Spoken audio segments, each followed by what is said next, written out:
All right, we should be live. Welcome to the stream. So, a lot of things happened to me in the last week since the last stream.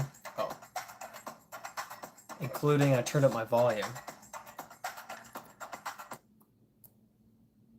Yes, that is me forgetting that I turned up my volume to edit a video, and then, of course, I'm trying to monitor the stream. Yeah, there's a new way, not new, but apparently YouTube is changing how everything in live streams can go out in like vertical live form. So I should be able to now more easily stream from like OBS and use that to stream vertical live stream, which I don't feel like that was possible before. Anyway, I might be able to stream to YouTube and Twitch at the same time if I'm able to use OBS for that instead of just going live on YouTube with the app. But that's a sidetrack story, not very helpful for where we're at. Anyway, a lot has gone on, including the Disc Golf Pro Tour filming a commercial in Charlotte. So this was very cool. There's definitely like they did some prep work and they filmed some pros back before the Pro Tour Championship. So back I think just either before or during USTGC, probably before. So they already got some of the filming done for the pros, and now they're involving fans and players into some of the other footage that they're getting. And this wasn't us playing disc golf. This was disc golf fans kind of getting captured in, supposed, real life moments where they're hanging out with their friends and having a good time. And then they're capturing this little glimpse of this fan, this kind of fan hero. It's a hard thing to describe. When the commercial comes out, you'll understand what I mean. But long story short, what I think is really cool is for the first day of filming that I was involved in, there were 5 of us guys that were kind of participating in the shoot, and it really felt like each of us were pretty equally featured on camera. And usually all 5 of us at the same time with the camera focusing on one person. So what I'm trying to say is it really seems like I'll be very recognizable, and it's going to be run for the whole 2026 season from what I hear. So that's just a really cool kind of thing where I feel like my face is going to be recognizable on camera in a commercial. I didn't have any lines or anything, so it's not going to be cringy and bad acting. It's just going to be commercial that I'm in for the majority of the 2026 Pro Tour season. So I'm very excited for that. I think it's going to be just so cool to be part of that, and it was fun just to be there for the shoot in general. But now, of course, I'm very excited for them to really piece the commercial together and to see what the final product looks like. Probably the only commercial I've ever been excited to watch. All right, uh, Brent says people talked about less money for the Pro Tour, but didn't add that match play added so much. That's interesting. I didn't know that that was a point of conversation that the Disc Golf Pro Tour had less money this year. But yeah, if it's not factoring in the final event of the season, the final Disc Golf Pro Tour event, the match play, which is took place in Charlotte this weekend, then yeah, of course that's going to be off. Igno says you look like Teen Wolf. I haven't watched Teen Wolf, so I have no context for that. I guess it's just because I have hair. I don't know. Maybe I look like an actor. I have no idea. But sorry that, or maybe you're welcome. I have no idea. I don't know if this is good or bad. Tread Lightly says hi. Alex says hi. Thanks for hopping on and joining us, guys. Tread Lightly says, if I can throw C2 putts, I can afford to throw badly. So this is in response to the poll that I just put up. If you'd rather throw badly and then make circle 2 putts, or throw well but putt inconsistently. So the question is it's phrased a little poorly because I ran out of letters. I only had like 35 letters to type each of my answers. So unfortunately, I couldn't really go into detail with those, and you're just kind of stuck with the way that I phrased them. But yeah, that makes sense. If you're making your putts, then you can afford to throw badly. Um, that's kind of how I felt today. Like I just wasn't throwing into the circle enough, and then I ended up making several like good circle two putts to kind of keep a decent score. But at the same time, uh, yeah, I still didn't do well in my tournament today. But more on that later. There's Brent saying, I beat Brad today. Doesn't matter. We are in different divisions now. Yes. Yes, it doesn't matter. But of course, I wanted to win. I wanted to beat Brent. And I wanted to win my division, which I ended up not being close to. But it's frustrating because practice round yesterday, I go 10 down. And I'm like, oh, I've got plenty of stuff I could fix. So I'm picking a different disc, throwing a different shot shape, and 5 times I made a fix that I messed up yesterday, and I fixed it today. And I either still got a par, but I still had a better tee shot, or I got a birdie instead of a par. And I played 5 shots worse than I did yesterday. So that kind of hurt my feelings. Uh, Tread says, what is the most recent change to your bag, a disc that you put in or took out? So technically, the most recent change is that I put a TD back in the bag, but I had it in the bag already and then I lost it. So actually, this is true of the two most recent changes, maybe two of the three most recent changes to my bag. The TD that I had lost in Michigan at the amateur major, what's it called? U.S. Amateurs at Toboggan. Lost it in practice. Somebody found it and mailed it to me a couple weeks ago. Very grateful. Shoot, what was his name? Was that Ben? Maybe a Benjamin? Shout out to the guy whose name I don't remember. I have to look at my phone. He told me. But thank you for sending that to me. Back in the bag. Another one, I lost a Respecty a year ago, which is an overstable 8 or a 10 speed. Wildly overstable, but it's a good little shot shape or skip shot. Disc in the bag. Somebody in Florida found it, mailed it to me. So thank you for that guy, whatever his name was.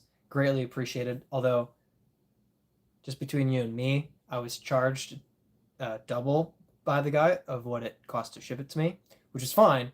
But he told me the price that it cost to ship it, so I added a few dollars of gratitude. So anyway, that happened. I'm still grateful that I got the disc. It was still worth getting it back. So that's a long story to say that, yeah, 2 of the last 3 discs that I added to the bag are actually discs I lost and somebody sent to me. And then the other of the 3 that I've added most recently is actually another FD1. So shout out to Steven, who is potentially going to be in the chat tonight. Steven was in Charlotte and got to play with Brent, and Brent and I got to play with him and a couple of Steven's friends. And he gave me the FD1 and said, it's just like more overstable than I thought. And it's actually perfect because my FD1, I love it, but sometimes it pushes just a little too straight and doesn't really hook up. And the one that Steven gave me has that fade at the end. So it's actually perfect. I bagged both of the FD1. So that is probably the most recent addition. And it's kind of silly because I already had one in the bag. So that's kind of funny that the last 3 discs that I added to my bag, I either lost the disc and re-added it, or it's a disc that I bag and now I bag another one of it. Before that, what's the most recent? Maybe, well, I added another Keystone. Maybe the M2 is the most recent like unique disc that I added to the bag that I didn't have before. No, it's from my brother. Great question. Long answer. Justin says, what's up, Brad? Thanks for hopping on, Justin. Appreciate you hanging out and being here. Sorry, Keith. I am in no position to help you with that. Good luck in your venture, but we're talking about disc golf here, so I will be of no help. Tread Lightly says, how is the forehand coming? I'm on a backhand quest, finally bringing it into the game. Still trust my forehand more, though. Haha. Well, that's totally fair. And even if I were to, in some sense, kind of start to master the forehand, I would probably still prefer the backhand just because I have so much more experience with it, more confidence in it. So that's totally fair. Even if you get the backhand down, you still might just prefer the forehand. So forehand journey, it's a great question. Very, very, very slow progress. but I have a pretty consistent upshot. So that's the main thing that I have always kind of been concerned with, is making sure that I have a good upshot. So throwing the forehand Berg, now the Zone SS or the Zone forehand have been pretty consistent, pretty good. So yeah, that's been pretty good. And a little bit of Raptor, although I don't really throw the Raptor super consistently, so that kind of bugs me. But I find that anytime that I'm out in in the fairway or off the fairway and I need a forehand, I'm finding that my forehand is usable. It's not always great. It's not always a birdie from, a bad position or a par save, but usually I'm hitting the gap that I want to, getting it closer to the basket and putting myself in some sort of position to save the birdie or save the par or what have you. So my forehand is okay. It is functional. It is inconsistent, but it's usable. And I don't find that I need forehand off the tee on, let me put it this way. If I am throwing a forehand tee shot, which I struggle to get power with the forehand, I only find that it's a short hole that I need a forehand. If it's really a forehand line, but it's long, I can throw backhand and make it work. I can throw a big turnover. I can throw a straight shot instead of a hyzered forehand or whatever. And so I really find that the backhand can do almost everything that a forehand can do, especially when you add more distance. You're able to kind of make that shot shape happen somewhat consistently. Um, of course, if I did have a 350-foot forehand, it would help. It would make some shots a lot easier for me, and I'd probably get more birdies. But to be honest, I think I'm better off refining my backhand and becoming more consistent with it than over focusing on trying to build up a great forehand when I already have a good backhand and I can turn my good backhand into a better backhand. So slow, but I'm also not really pouring all of my focus into developing the forehand. It's really in a pinch, it works, and I like to keep relying on it, leaning on it, and improving it. But it's not a big deal, not the main focus. Let's see, where am I? I always have my camera off, just a little bit. All right, okay. Troy Lilly says if you throw a 400 plus backhand, it's hard to switch it up. Yeah, especially like I'm not consistently throwing over 400 myself, but when I've thrown a 440-foot shot with the Wild Honey, and I'm like, this is great. And then I try to like do a run up and throw a 300-foot forehand. I just usually it's just like, why am I doing this? I should just throw the turnover. I should just throw the brave. I should just, whatever it may be, I should just trust the backhand. So yeah, that power forehand, because I don't have it, I just kind of make the backhand work, and I just don't have it. So it's fine. I'm fine with not having it. But like I said, if I did, yes, it would make some things easier. But it's a matter of focus. Trade Lily says throwing 250-ish backhand and 315 or so forehand. That's solid. I would say for me, both of them or my two are slightly better and slightly worse. Where my backhand's a little further, but my forehand, I can get it 250, but I'm not throwing consistent 250-foot forehands very often. Usually it is an upshot and it's less than 200 for the most part. There are some exceptions. Justin says, played glow disc golf recently for the first time at 7 p.m. and pitch black outside. It was so fun. 8 people on my card. LOL. Yeah, sometimes you get the mob golf going for glow. That's pretty fun. That's great. That's good. I've played a little glow, but not much. And I didn't have glow putters. So I had like a dark gray putter, and I would like putt, and then the disc would vanish, and then if it was a good putt, it would just like hit the chains and fall into the basket, and we'd see it like out of nowhere. There was no like watching the disc in the air. It was just like I go to putt and we wait, and then bam, it's in the chains in the basket. At least that happened one time. It's a circle two putt. And that was kind of fun because it's like the putter just disappears. But I just kind of had trust that I was gonna putt decently, so it like appears as it hits the chains. So it's kind of fun. Anyway, dumb side story. But I did not have enough glow discs. I did not take enough glow discs with me. So I had like a really flippy driver and a couple mid ranges and an envy. That's all I had. So not my best round, but glow is just it's just enjoyable. Uh, my blue is bulletproof. Says, "Hey frisbee." Yes, these are disc golf discs, similar to a frisbee in some ways, but unlike an ultimate frisbee, which is designed to be caught and kind of you're throwing it to each other. A disc golf disc is not designed to be caught. Disc golf discs are designed for speed and distance, and you can throw a disc much further than you can throw a frisbee. So they are definitely distinct. They're very separate things, and at the same time, they're still part of the like frisbee family. So they're definitely similar, but the disc golf disc design is an intentional technological advance upon the frisbee. The frisbee disc is what it's called, by the way, not just frisbee. So upon the frisbee disc, you get the disc golf disc developing out of it for something that flies really completely differently. And all of these discs fly a little bit differently from each other. Some of them go really far right, some go left, some go straight. But yeah. Not dishes, although you can eat out of them if you absolutely have to. Tread says, "See, I'm throwing forehand turnovers when I should probably throw backhand." So it's a yes and no type of thing, because sometimes, like let's even say, if your forehand turnover is going to hit the line 7 times out of 10 and your backhand's only going to hit the line 6 times out of 10, then throw the turnover. Like the turnover is just going to work better for you. That's great.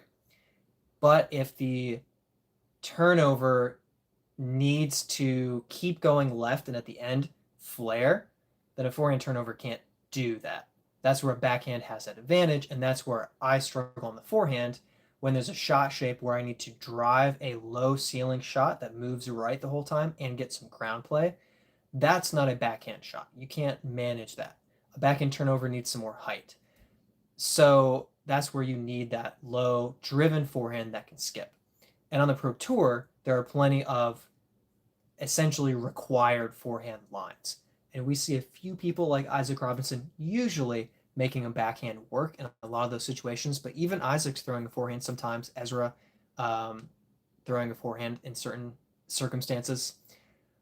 So those on the Pro Tour, there are more lines that force the power forehand or the ability to forehand. But when you're just playing, a decently difficult course that, isn't on the Pro Tour, you're probably going to find that you can make the turnover work. And if you're just more consistent with it than you are the backhand, then throw the turnover. It's whatever is comfortable for you, whatever is the highest percentage shot for you to be able to execute.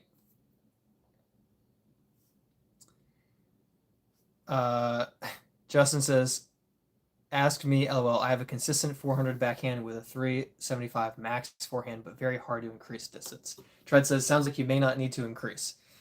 But yeah, Justin is hoping to push to pro. And Justin, remind me, you're 17, pushing 16, pushing to go pro in a couple of years. So Justin is a tall, wait, I don't remember if Justin's tall or not. Dude's really tall.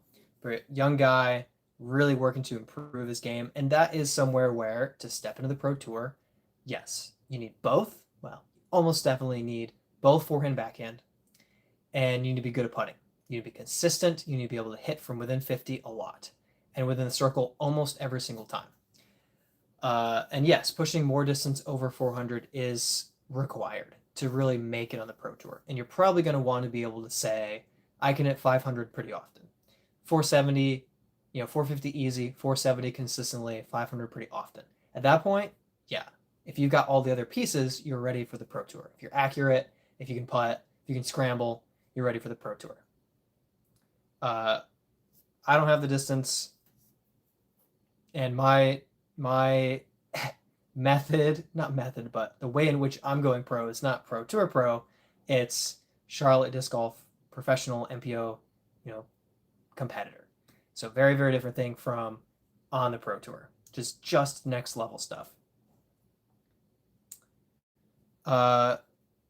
gimme Gimme Bob, I can't fully read that, but Gimme Bob says, "Hey man, good to see you." Oh, that's Garrett. Tried out the polecat for the first time and hit chains on the first throw of the day. I mean, when it's 3 feet, no. That's really awesome. The polecat, I actually had a similar experience where I kind of tossed the polecat in the bag, and for one round, it just seemed like I could like run a spin putt or try to throw it, and I was chaining out or hitting metal on like everything. It was like, what is this magical disc? Now, for me, it didn't stay in the bag for very long, and I ended up throwing different putters and developing my jump putt so that I wasn't really throwing from that distance anymore. I was putting. But I had that moment where I was like, man, the polecat just leaves the hand right. I'm hitting metal all the time. This thing is just perfect. Uh, so that's really cool that you kind of had that experience too. You pick it up, throw it, hits the chains. That's really awesome. So that is really great. But yeah, a similar disc for me was the breaker. I threw it, I believe, 5 times, period, and then I aced a 298-foot hole with it, and I was like, I like this disc. This disc is definitely staying in the bag. So it was kind of one of those things where I barely knew the disc, but it happened to be like such a good disc that I knew it was going to be useful for me. So it sounds like the polecat might be that for you, for your bag. Erwin Curtis says, Norris Chuck, hey Brad, hope you're doing well. I'm doing well. Had a meh round today in a tournament at Wing It in MPO, but I tied my brother. We both were kind of like, nah, we didn't play great, but we tied for second to last cash. So we were splitting second to last and last cash between the two of us, and so that's fine. Like that should be 30 some bucks. It's nothing special, but pays for the tournament and Taco Bell money. So I'm pretty happy about that. So far, I am in the black for income of my professional tournaments. Hopefully, the A tier I play in December pays for itself because that was not an $11 tournament. Let me put it that way. Okay. Justin says, "LOL, the polecat is horrible." My opinion, by the way. Well, it's one of those things where it's like a pro tour player is like, "Oh, the berg's not good," and then you like play MPO in local Charlotte, and it's like everybody's got a berg, and they're ripping it and they're using it constantly because it's a very useful disc. So when you have somebody who throws, 420 feet, yeah, you pull out a polecat and you're like, "What is this thing? This thing's not great."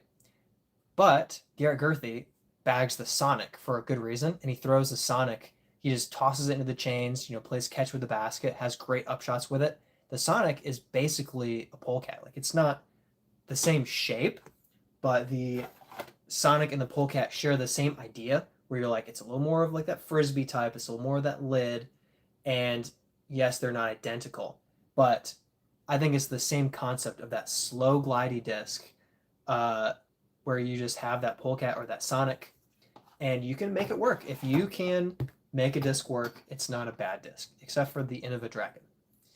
That is the one exception. Also, annoying that it's only in base plastic, if that's still correct. Garrett says, haha, I know, right? It feels so weird, but it's stupid straight on low speed throws. Yep, if it just works for you, it works for you. Great disc. Justin says only 5'9" and 15. Okay, I was thinking 16. So yeah, 5'9", generating a lot of power for 5'9". That's good. That is good.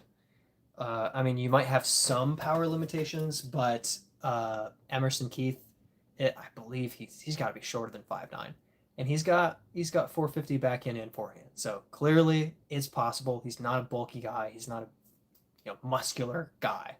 So very much can be done with your height. Ooh, this is weird because like YouTube changed. Come on. YouTube changed how they like label you guys, so your username and your channel name are now completely different, and that's really obnoxious. So Daniel says, "Hey guys," and he says, "Remember me?" And now like I'm not sure what your username used to be, so I'm not sure Maybe you can remind me what your username used to be, and then I could remember you. Oh, goodness. I guess Doc is here. I see a bunch of stuff from Doc and Justin. Okay. Anyway, um, Tread says, dang ha, haha, same height, but a little more than double your age. We love to hit 400 consistently. Yeah, well, same for me. I mean, I'm 5'10" and a half, whatever. But yeah, also double Justin's age and would love to hit 400 consistently because I can do it, but it's not on command and it's not just like 400 easy. It's like, am I hitting my angle right with the wild honey? Then I can hit 400 feet, 500 feet. That'd be so great. Justin says, been playing disc golf since I was 4 or 5 years old. I didn't know that. That's awesome. Yeah, that helps. That helps. I was playing frisbee when I was 4 or 5 years old, but not disc golf. So I was always good with a frisbee, but the disc golf throw is completely different. The grip is different. Your stance is night and day. Even the forehand's different, but there's more overlap with the forehand throw. And so shifting over from ultimate to disc golf is helpful in certain ways, but jarring overall. Very jarring. Doc is here. Tread lightly says, just started in July. So 250 backhand, 315 forehand is good. Have to remind myself of that. And I'm glad you said that because that is something I completely agree with. Just started in July and you're hitting over 300 feet is great. Throwing over 300 feet in the same year that you start is good. Like you're good. Not to mention the same half of the year within 6 months. It's very impressive. So yeah, that's definitely good. And I'll just say like it'll just keep coming.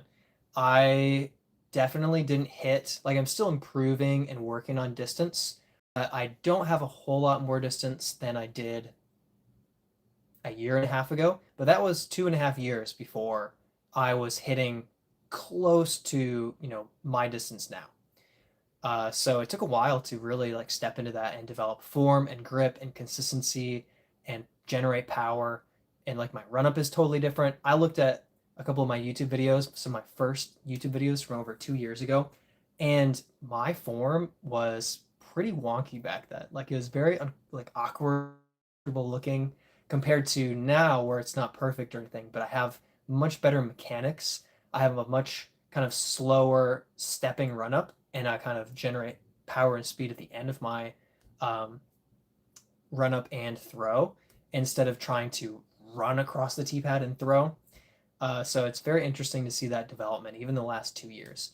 But yeah, I would say you're going to keep adding distance and power throughout the next year or two of playing. So being content with where you are, knowing you're on a progressive journey to getting even better is a good mindset to have. Doc says, dang, that's about how long I've been playing, Justin, 4 or 5 years, not since then. Oh, right. Okay. I understand what you're saying. It took me a minute. Justin says, Doc, I'm like also like way younger than you. That's very true. Oh, hey, Doc, with the 5. By the way, put this towards making sure Dugit wins a disc giveaway. Help him out going pro. Yes, Dugit does need to win a disc giveaway, and it is sad that he's wanted a couple of the discs and not gotten them. So heart goes out to Dugit, but maybe I will do members only giveaways, and Dugit will be the only member of the channel, and he'll just win everything. So that might help. He needs a shoe or dragon. Oh goodness. Okay, let me run through some chat that I missed. Also, thank you, Doc. You're a legend. Doc says, no, wait, actually about 8 years. I keep forgetting it's not 2020. LOL. And Justin says, you sound so old.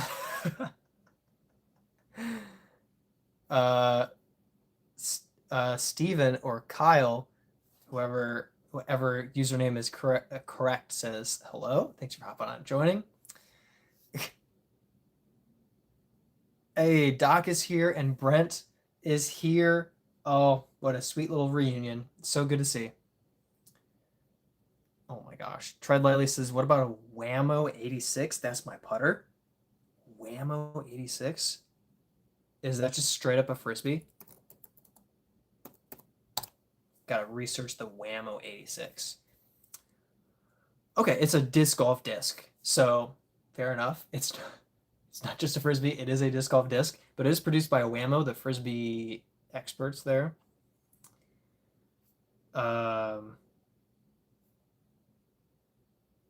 Approved in the mid 1980s. Interesting. Just like Doc's driver's license. Approved in the 1980s. Doc says he pretends he doesn't like the Dragon, but we all know it's his go-to disc. Yes, it is my go-to disc to make fun of when I talk about bad discs. Garrett says my Polecat is in Halo, and I think the Sonic 2. Okay, good. They finally got the Halo or the Polecat in different plastics, which is good. Alex says, what do you use as your understable approach disc? Good question. Depends on the distance. So if I'm really out there, a Soul is kind of my go-to understable mid-range. And sometimes if my approach shot is with a fairway driver for distance, then it's either a Brave or my flippy Dynasty, which is really beaten in. But generally speaking, my understable approach disc is a Keystone. I throw a couple of Keystones, and it tends to be that disc where I pick it up and I kind of just throw it flat and let it just drift a little bit to the right the whole way. The Zone SS is sort of in that understable slot, but sometimes it's just dead straight. It really doesn't turn a whole lot and more drifts for me. So I would say, yeah, it depends on the distance, but tends to be the Keystone or the Soul for my understable upshot disc. If I'm way out there, then Brave or Dynasty, beat up Dynasty. Garrett says, Proxy is my go-to understable. I still need to throw a Proxy. Daniel says he doesn't remember me. I probably remember you, but I don't recognize your username because YouTube changed how I see your username. So some people like Doc and Dugit have the same username they always have, but like, where'd he go? Steven T1K6I, I recognize the icon, and that's Kyle, or it was Kyle, but now I see Steven, the full username or the full channel name and not the username. So if your username and channel name are a little bit different, like I'm just not seeing that. Like I don't know which one I'm looking at, so I don't remember. Dude just says couldn't pay me to use a polecat.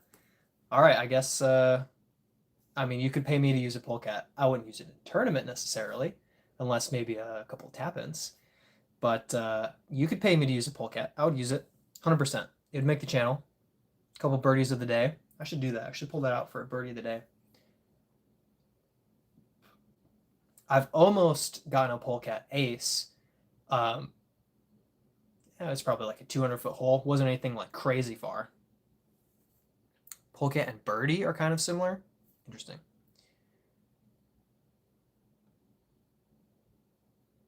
Dugit says second pole option is already me, so throw well and putt inconsistently. I guess you have to go with who you are. You can't deny reality. Daniel says, although it's been a millennium since I've been here, lol. And Doc says, yeah, Daniel was 1999. Okay, I get it. Last millennium. Daniel says, Ed Sheeran, I'm your #1 fan. So sweet. Yes, the callback to the Ed Sheeran comments. People don't call me Ed Sheeran as much anymore. It's kind of funny. But it's even funnier because I actually have my guitar out. It was packed away in my closet for a long time, but I was actually getting in a little bit of guitar practice in the last couple of months, mostly around my birthday. I was kind of getting back into playing the guitar a little bit. But I do not have and never have had talent anywhere close to Ed Sheeran. But also, thankfully, I don't have his looks. So, although he does look famous, so that does work in his favor because he is famous. Doc says, or Discord creators only. Daniel says, yeah, Doc, that was when you weren't born yet. No. Doc was born way before 1999. Like, let's be real. He was born, I'm pretty sure that the Great Depression happened when Doc was born. I don't know if he caused it or if that's just how people felt about him. But I know that that's the rough time period. So we're talking way back. Tread says the 86 is a touchy disc and I kind of like it. Doc says, boy, I'm a 79 baby. 18 or 1979? Real question. Doc says, in kind of in between a frisbee and a disc golf disc, the 86, the Whammo 86, I'm guessing. Yeah. Daniel says that he's 20. Okay. Man, you guys are so young. Dude just says, man, you guys are old. I think that disc is 2.5 times my age.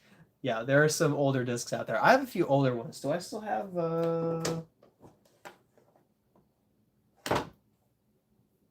I'm not sure how old this actually is, but I have an old Dragonfly. Super flippy. It's fun to throw. You throw it so gently and it just flips up and turns over. This one's definitely an older one. Couldn't tell you the year, but it's definitely old. Let me see. I used to throw this instead of a zone. It's what is this? I thought this was a Cayman. This is an Innova Cayman, and I got it with holes in it. I don't know if somebody was taking their BB gun and used this as target practice, but there are a couple of holes that have kind of punched through the disc. So I think technically it's not PDJ legal because it has holes through the flight plate, and that's not allowed. But this one's definitely a bit of an older disc. And then I should have.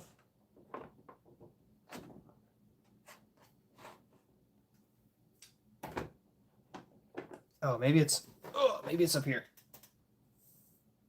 Yeah. Now we're talking. This whippet is from one of my college professors when I was at Cornerstone University, and he ended up giving this to my friends when I got my buddy into disc golf, and my buddy gave this to me for either safekeeping or getting a pro to sign it, which I didn't do either, but I did ace with it left-handed. And yes, my buddy threw it into a nail and just punctured straight through the disc. It actually was hanging on like the side of a wooden wall because it hit at such an angle that it just kind of punched through and then just caught on that nail.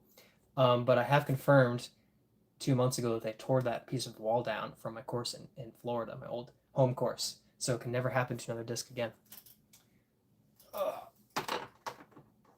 But that whippet is definitely a bit old. Definitely from a while back.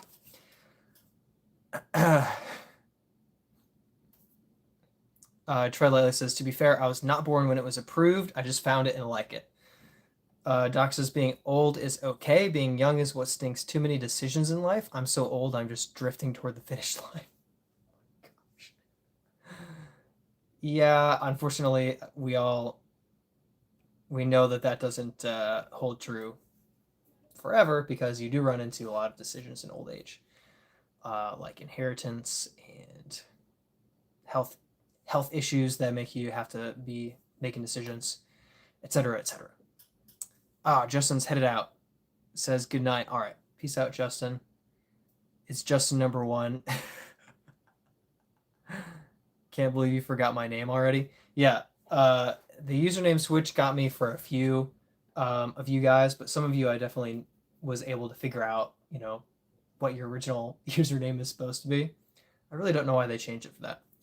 Dude just says, usually throw my Berg X for an upshot, sometimes Invader. There you go. Invader is the best disc. Those who know. I've not thrown the Invader. Doc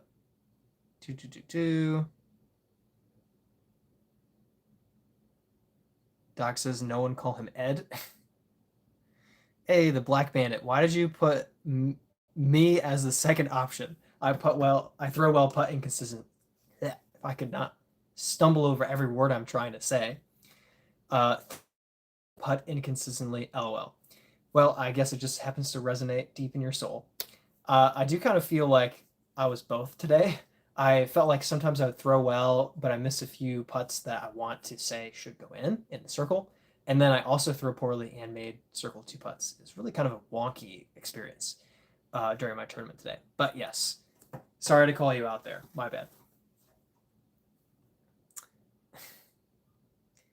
Uh, Sarah Sarah says, "Yo, I love your videos." Oh, thank you. I really appreciate it. Uh, and subbed. Awesome. I really appreciate that. Thank you so much. Glad you're part of the community now. Not that you haven't been, but officially. Daniel says, "I've always commented. I'll always comment about Ed Sheeran." The Ed Sheeran comments are allowed to continue. They do not offend me. Sarah says, "Favorite disc is a Mamba." There you go. I have Mamba. I think, yep. So I have my discs in order of most understable to overstable for drivers, and then same for mid ranges and putters. And right at the moment, the Mamba is my third most flippy. It's really my fourth most, but I have a disc in the car right now. One of the flippiest discs that I have. I've had it for a while. Great disc. One of the first drivers that I really threw, and the G Star Plastic feels so good, throws so well. But this is at best a roller for me, and at worst a bad roller for me because it curls too early. I would love to see Dujit throw this. That would be very funny. But Mamba is a fantastic disc, and there are more stable plastics as well for people who throw really far. They can still use a more stable plastic of a Mamba, Halo Mamba, or something like that. Very, very good disc. Doc says, "Well, depression was caused by several factors, including the Dust Bowl, banks falling, and a worldwide economic slump." I mean, I think you give yourself a lot of credit that you caused all of those, Doc, but okay. If you say so.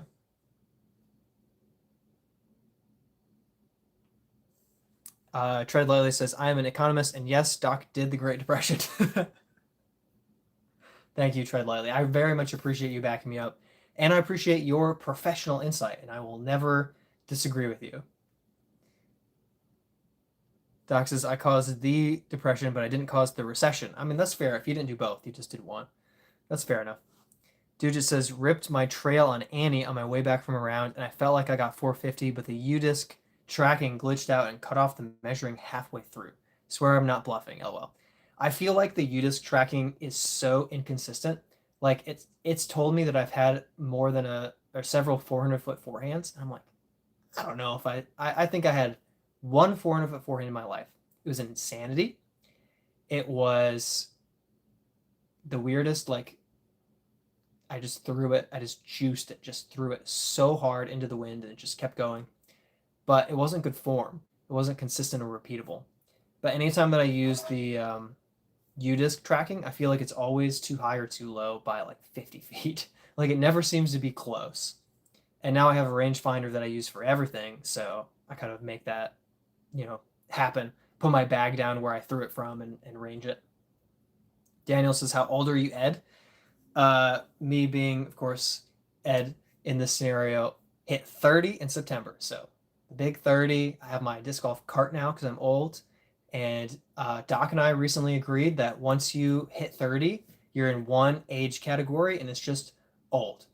So Doc and I are now the same age, basically. Old. Uh, Doc says, "At Tread Lightly, can you use the Cayman disc to hide disc assets?" Yeah, in your Cayman Islands account, I'm guessing is what you're saying. Tread says, "I do have the Cayman." There you go. Ooh. Somebody's making bank, hopefully, and hiding it. Dude just says, "I've been throwing that uplink I found and it is a lot more understable than I thought." I've let's see, do I have an uplink or did I just have an uplink? I must have given that away. But yeah, I threw an uplink once and I was like, "Oh, this is like a good straight flying mid with a little drift to it." And then I borrowed it for a round and threw 3 times and I was like, "This is flippy, like crazy flippy." It's a good disc, but yeah, fully flips of like 40% power. Yeah. The new season of Imposter is great. Imposter Disc Golf. Interesting. I haven't watched that. I still haven't watched the Hot Wings Disc Golf putting either. Sorry, Doc, haven't done that. But I should. I will. I saw they already have a new putting one, rock climbing, and so I haven't been caught up at all on episode 3. Okay, nice. Oh, skipped ahead a little bit. Okay. Doc says trying to get out tomorrow and use my new Cobras. There you go. Get out and try out the new Cobras. We should get.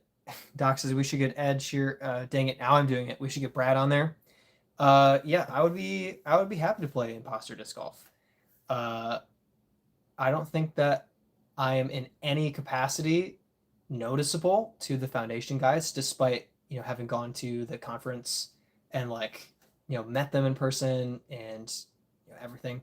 I don't think there's any real overlap between what they do and what I do that they would notice me and what I do. Maybe when I'm in the Pro Tour commercial, I'll get famous. Daniel says I want a nickname since I called you Ed Sheeran. Well, it's not fair because you get to see my face. So let's see. I'll go to your channel and hope that you've posted a video. Okay, we got a picture here. I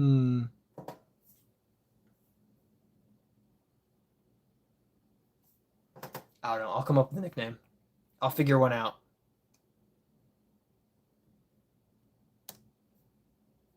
Nickname is loading.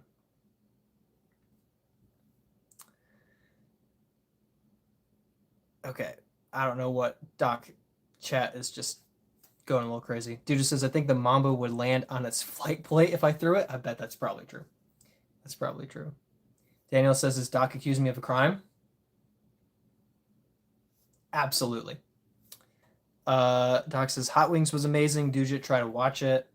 Rock was also good, but watch Hot Wings first. A few Easter eggs from. Interesting. And how did the commercial go? So the commercial shoot went great. It's kind of interesting to describe it because we didn't play disc golf. They filmed some of the pros already, and they're bouncing back between the pros and the kind of fan hero shots, which doesn't really make sense. But long story short, 5 of us disc golf players, fans, actually one of the guys I actually know, Adam Cruz, local player, we met up with 2 photographer film guys. One of them is Kevin, full-time disc golf pro tour photographer, and the other one is Colin, who has Anthem Disc Golf and Anthem One, kind of film.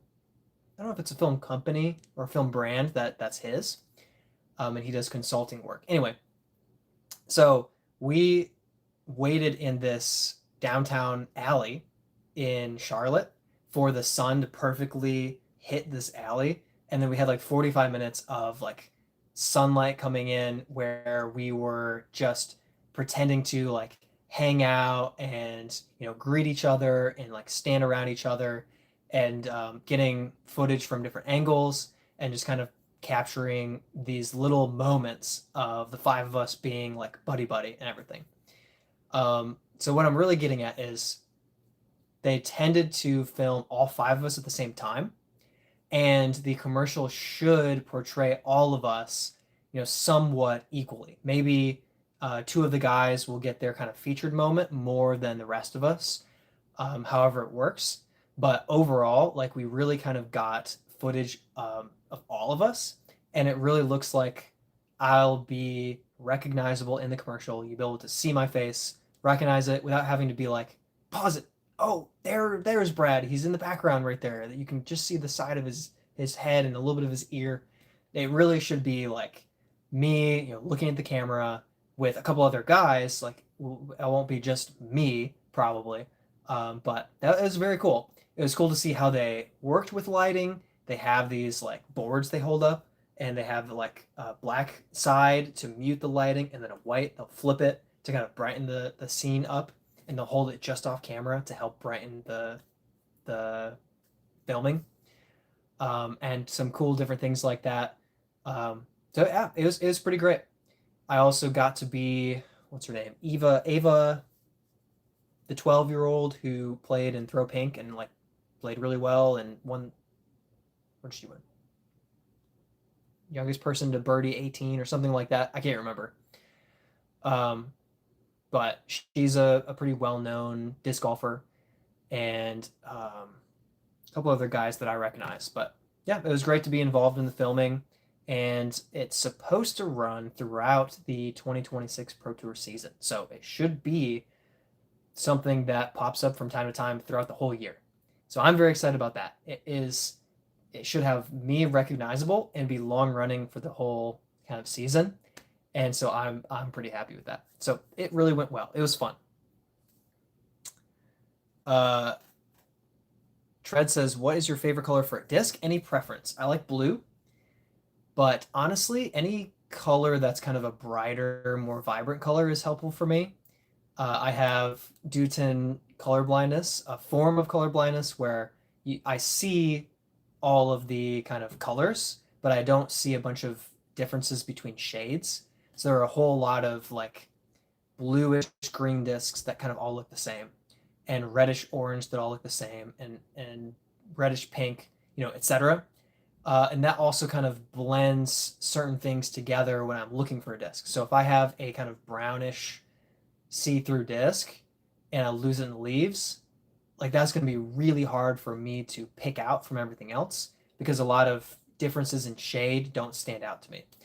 So I like to have like a yellow disc, or even if I have a green disc, but it's a brighter green disc. It's not like a dark green. And I have several blues that are, very blue, or they have some white on them to help them stick out. I have a couple of pink discs, white disc. Yeah, so I just prefer a color that is kind of a brighter, more vibrant version of that shade of the color, because they really help the disc stand out for me. I had a champion leopard that I liked a lot, but it was brown, orange, and red, and I would lose it in Florida constantly. I'd throw it in the undergrowth, and it would just be gone, and I'd find it after 10, 15 minutes. But like if I threw a white disc, I would find it much more easily. So that's my preference for disc color. Dox is clearer than pink. Eh. Clear, I would lose. Pink is good if it stands out. Opade says Halo Bang. I'm not sure that I've thrown that. Ooh. Wait. I don't know that that's a disc. I don't know if that's a different reference, but I'm not seeing disc. Dudamus Prime says we should be nicer to coffee. It gets mugged every morning. To be fair, sometimes I drink. So I have like I buy a carton thing of coffee because I can only have a few ounces of coffee a day, so it's not worth making a pot of coffee or uh, French French pressing or anything like that. So I just buy a carton and I drink like 3-4 ounces of coffee a day. Sometimes I just go straight out of the carton. I mean, what's the harm, right? Then my coffee doesn't get mugged. So I'm doing my part. Troy Lively says pink is my personal choice for the high visibility, dislike losing discs. Pink is okay sometimes, but when you have a bunch of pink leaves where you live, like North Carolina, it can blend in. A buddy of mine did lose an orange disc. We looked for it for 20 some minutes. Actually, we looked for it on 2 different holes. And on one hole, we found it after 10 minutes, and the other hole, 20 some minutes, and we lost it. And we know where it went, but it's a big area where it could be a bunch of leaves everywhere, and that disc just absolutely vanished. Depending on the shade of pink, that can happen too. Dude just says, I love clear purple or any like translucent colors, but they're impossible to find. And even harder for someone like me. Yeah, they can be brutal. They look cool. Doc says, had a dark purple one, lost it so fast, and it was sad because it was super flexible Marshall that they no longer sell. That is sad. Daniel says, I'm going to contact my lawyer. We'll see each other in court, lol. That's addressed to Doc. I didn't do anything. Dude just says, when and where will the commercial premiere, if you know? So my understanding is that the Disc Golf Pro Tour will just be running it on the DGN, whatever they have. Round one, live, whatever DGN puts out, it should be one of the commercials that they run, and it should be throughout the whole 2026 season. So that could be running as soon as February when they kick off what I guess in Florida, Supreme Flight or whatever they call it this year at the Olympus course. So that's my guess. Not a guarantee or anything like that. They also did kind of talk the two guys as if because of the circumstances of filming and the way sunlight was hitting the alley, that they kind of got a lot of moments that they could use for other projects. I don't know what other projects necessarily refers to, if there will be different variations of commercials with little snippets. But it's possible that, you might be watching something disc golf related and see a couple of guys with me in there. And it might just not be the commercial I was filmed for, but something, I don't know what kind of piece of footage. So I might just kind of pop up out of nowhere. I did it all for you guys. You're welcome. Daniel says, Doc, what I said was for you. I knew it. Doc says, good luck finding me. I have an estimate. I have a little region where I know Doc is. Probably do some stalking and just kidding. Daniel says, we will see. LOL. Doc says, hint, Dachshund is not my real name. Oh, interesting. Jay Plays Disc Golf says, do you ever dabble in disc dyeing? I have not done any disc dyeing myself. I have several dyed discs. Actually, one of my buddies in Florida, Blaze, has his own disc dyeing. I don't know if it's officially a business right now or not, but had a business for it. What did he call it? Sorry, Blaze. I should know. I don't remember what he called it, but I have several discs that he dyed. Ugh. It's all the way behind me. Boom. This sole is one that actually this might have come like this. This might have come like this. But I think Blaze dyed this. I'm not actually. No, it's different on the bottom. I'm pretty sure that he dyed this. Yeah. I'm going to just credit Blaze with that.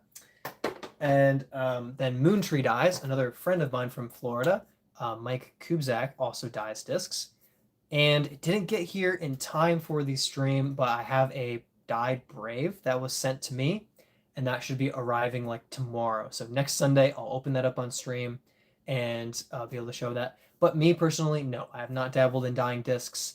I really lean in the direction of filming content, practicing, and improving my own game, and then of course video editing and putting out content on the YouTube channel. So that's where my focus tends to be, and of course tournaments. Doc says no pink leaves in North Carolina. I guess Doc is more colorblind than I am. Margarita Namesh said hi. Thanks for hopping on and joining us.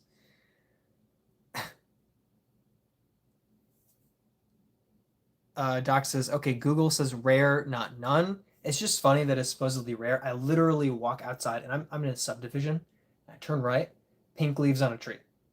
I can't even leave my driveway, and I see pink leaves on a tree. All the way out of the subdivision, pink leaves. Out on the course, pink leaves. On the highway, I see pink leaves. They're everywhere. I don't get this rare. Maybe rare is like, oh, only 10% of trees have pink leaves. That's a lot of trees. That's a lot of leaves. So the observational science says differently than super rare. Obviously, on a tree, not lying on the ground. Doc, what do you think is underneath the tree on the ground? Pink leaves everywhere because they're falling. It's fall. It's what they do. And they don't change from pink to a different color when they hit the ground. They're still pink.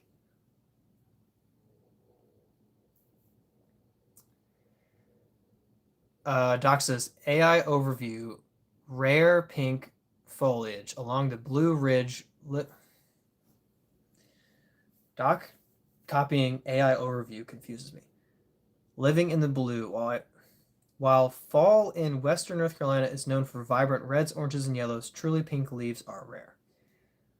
Okay. Tread Lightly says, if you can only play 3 courses in Charlotte, what are you picking and why? Great question. Doc says, my guess for Brad is Scrapyard, Eager Beaver, and the one near Taco Bell. It's interesting. I would not say Eager Beaver. I don't particularly like Eager Beaver at all. I would say Scrapyard. It's right down the road. It's great course, water carry shots, very filmable. I've had some great rounds out there. Love the course. I would maybe say, it's a tough one. I would probably say Angry Beaver because I want to be challenged and I can play competitively well at Angry Beaver. And I'm very much torn between Renaissance, which has a lot of tough shots, but is a beautiful course, and Bailey, which is a 21 hole uh, par three ace run. Not it's not so easy that it's an ace run fest, but every time we have a chain reactions tournament there, there's like 2 to 5 aces that are hit throughout the field. So I'm a little bit torn on the third slot. I'd probably lean toward Renaissance over Bailey because it's a harder course and that would be good for me. But a part of me would always be like, nah, I'd rather like have Bailey, especially if it were closer to me, so I could film all the time. Try to ace, every hole or something like that. Although two of the aces are pretty not happening.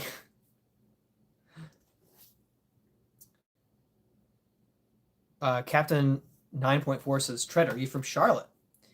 Captain says, I work out of Charlotte, North Carolina. LOL. Interesting. Yeah, obviously I'm in Charlotte, so I live here, but Tread says, no, Fredericksburg, Virginia. Not Charlotte, but we have like 6 good courses instead of 20. Yes. And I would say it's impressive that Charlotte has so many good courses and just so many courses, period. People are always referencing a course, and I'm like, that's in the Charlotte area? I've never heard of that. I've never played there. And it's like, there's just so many. Like I guess they reopened R.L. Smith, and I'm like, R.L. Smith is a Charlotte course, and they're like, there's 2 courses out there. So I played one of them, but it's like, surprise! It's just there's so many that the ones that I'm familiar with take up most of my mind. Dry Creek, Bailey, Bradford, Scrapyard, Kilbourne, Eastway, Nevin, Hornets Nest, et cetera, et cetera. And then you're like Squirrel Lake, and I'm like, Squirrel Lake. I played it once now, but it's like I didn't know that was not on my radar. That's not really something I was thinking about. It is impressive. Charlotte is impressive. Daniel says Ed Sheeran is going to tell me where you live, Doc. I'm going to come visit you. Kappa says keep the good content coming. Hopefully, good content comes naturally for the channel. But I'll keep doing my best. I'll just do my best. See what happens. Doc says on a tree, not laying on the ground. Leaves fall. Kappa says love your birdie par and bogey series.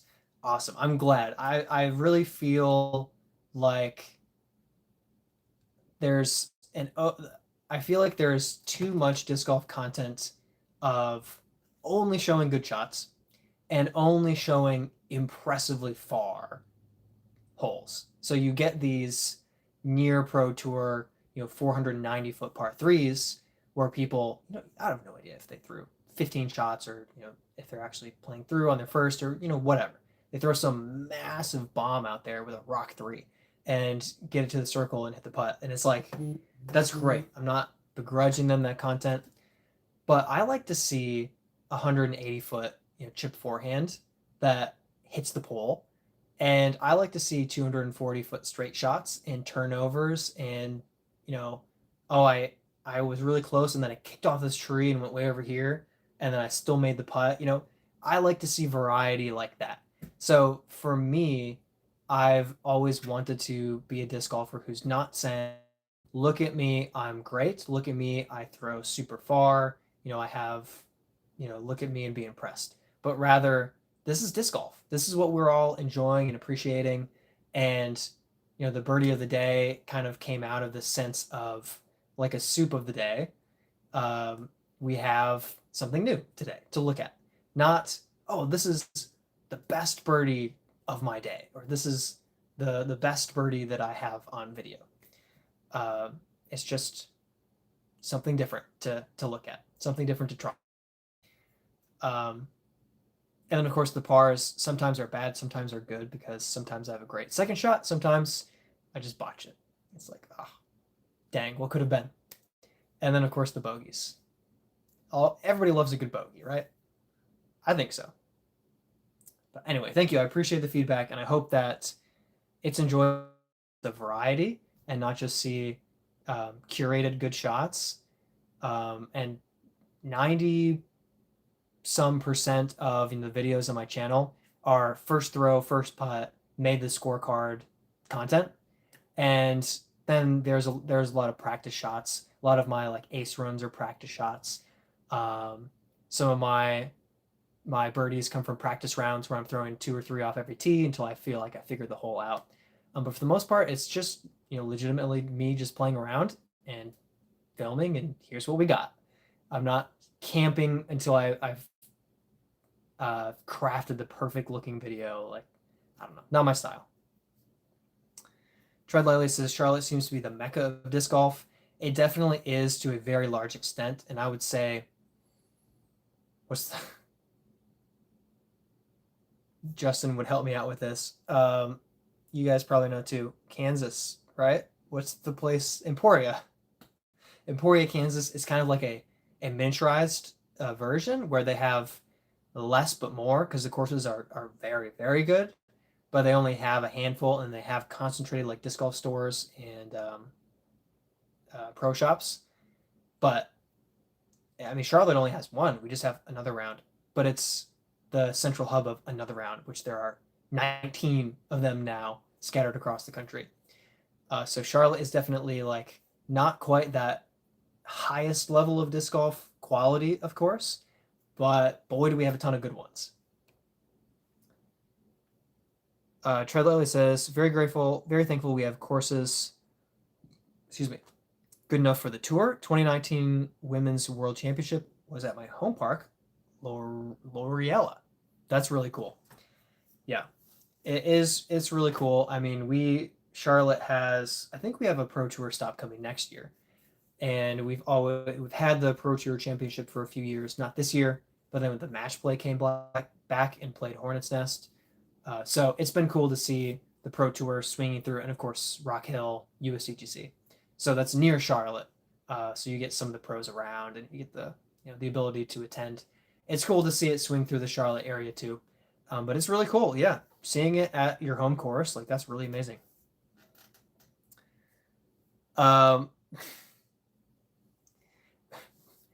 Margarita said, one time I left my disc at a park while practicing, and someone found it and contacted me. And then he went to college the next week, so I am not getting it until next year.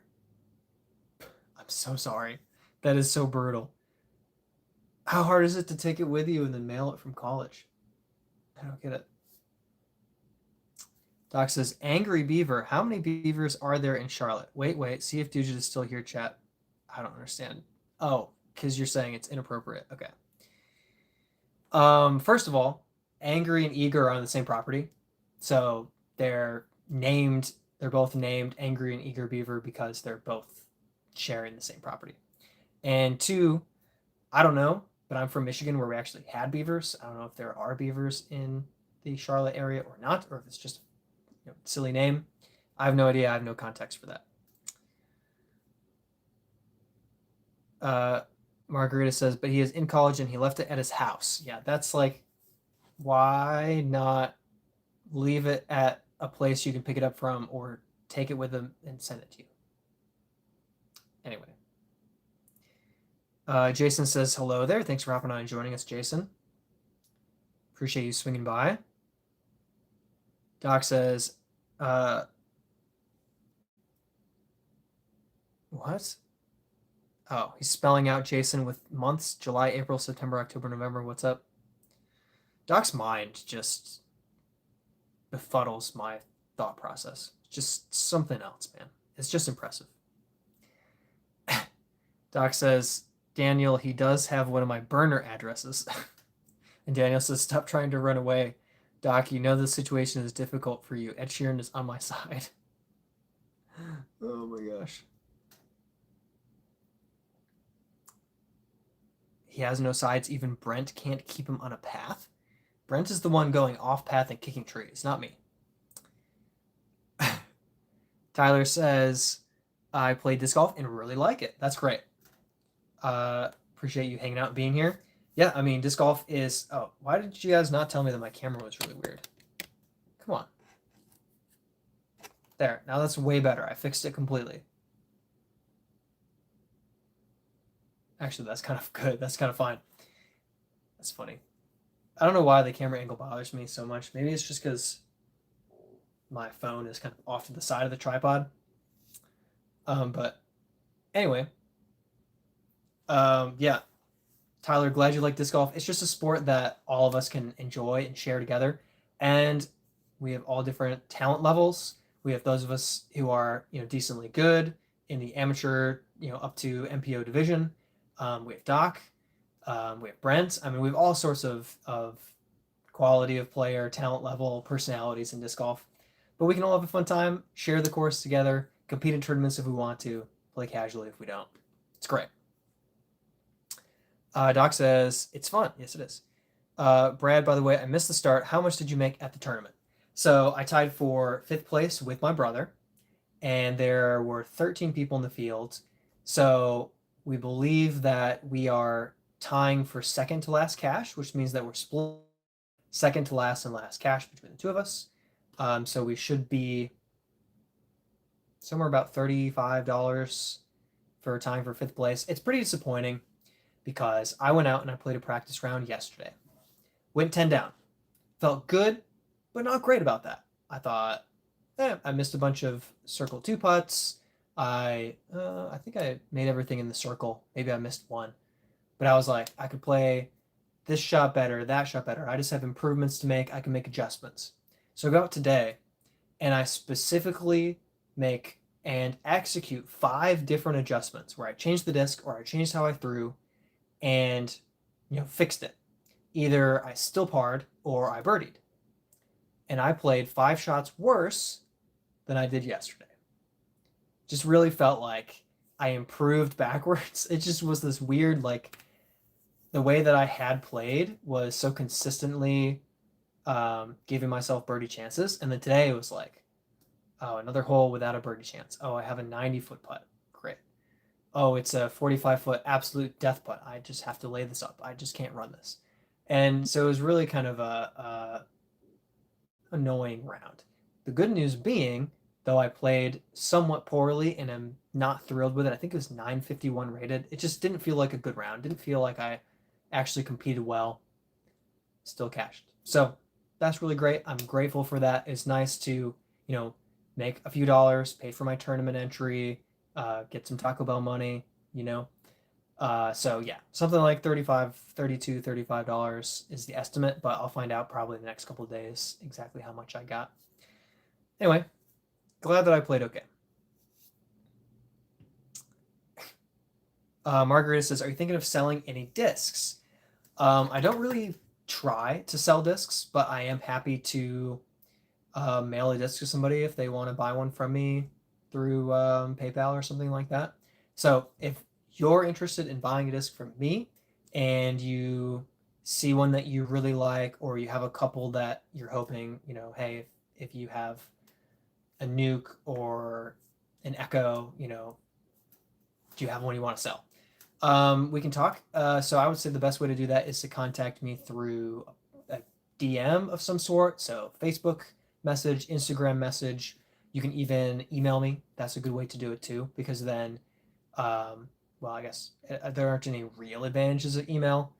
But anyway, just a form where you can reach me and contact me directly, and then we can talk about it. And yeah, it's definitely possible, but I don't have like a reselling business or side hustle or anything like that.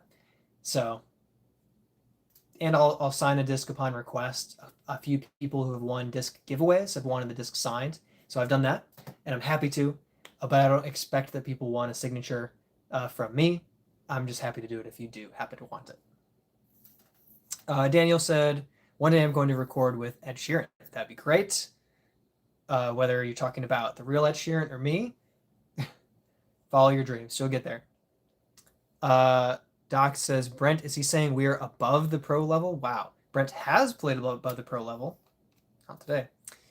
Congrats, Brad's brother. Well done. Trust me, my brother was more frustrated than I was because he was coming down to the last 5 holes in a position to have a chance to win. He was 7 down with the leader at 11 down, and then he ended up tying me for second to last cash, so he was not happy. He did get to watch me almost beat him with a circle two putt on the last hole uphill. I got it up and over on top of the cage, and it hits the top of the cage, bounces up in the chains, and then back out. Or it hits a few chains, the bounces up and falls out, I should say. It was a bummer. Doc says, Brad, if you have some discs you want to sell, consider maybe whatnot posts. Post some you are wanting to sell. I don't know what their cut is though. Yeah, that's my thing is I'm not trying to like get rid of anything or make money specifically, so I'm not trying to like take a stack and sell them on whatnot. I'm more interested in having discs available for a friend if they want to try a disc out, or if someone says, "Hey, do you have this disc by any chance? You know that you want to make a trade or sell, or disc giveaways, or maybe I want to throw it one day." So yeah, I'm not trying to get rid of a stack of them or anything like that. But if somebody's interested and wants to buy a disc, then I'm happy to talk. John Caleb says, "Hey man, just stopping in to say how much I enjoy your shorts." Well, thank you very much. I'm really glad that you watch the videos. I appreciate it, and yeah, it really means a lot. Doc says, "How can you see his shorts?" He's sitting down. Doc, I stand up in my videos. You can see my shorts in my shorts. Doc says, "Oh, sorry, Brad's brother. Genuinely thought fifth was when we're going out and doing 5 down. It feels bad. It's not close to our potential, and it's not where we should be. I believe he went 7 and 8 down in practice and felt kind of bad about it. I went 10 down, like I said, and then we go out in the tournament and go 5 down when it's rated and for cash, and we're like, what? Why? That stinks." Daniel says he owes me Taco Bell. Probably does. Remember that. Doc says, don't have to auction, can just put some up for sale. You get on there to sell and put my name. I get a referral credit. Sniff, sniff. I could use that credit. I bet you could, Doc. You have a problem. You need to stay off of whatnot. Keep yourself in timeout for another week or two. I'm going to run to the bathroom. Feel free to leave comments for me while I'm gone, I guess.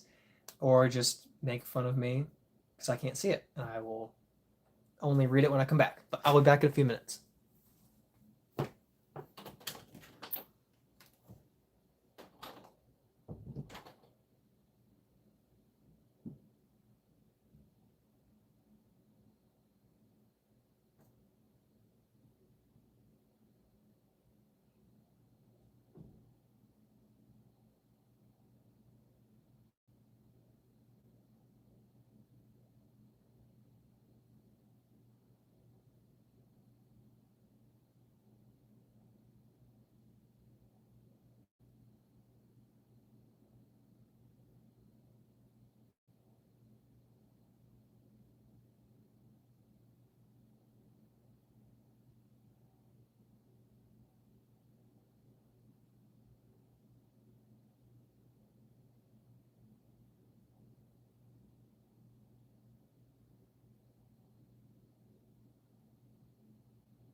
Okay.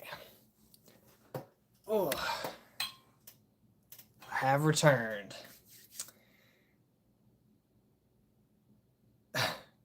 Right as I leave, of course, we get somebody who hops in. Sorry, I just got to the stream. You played a tournament today. That is uh Kip.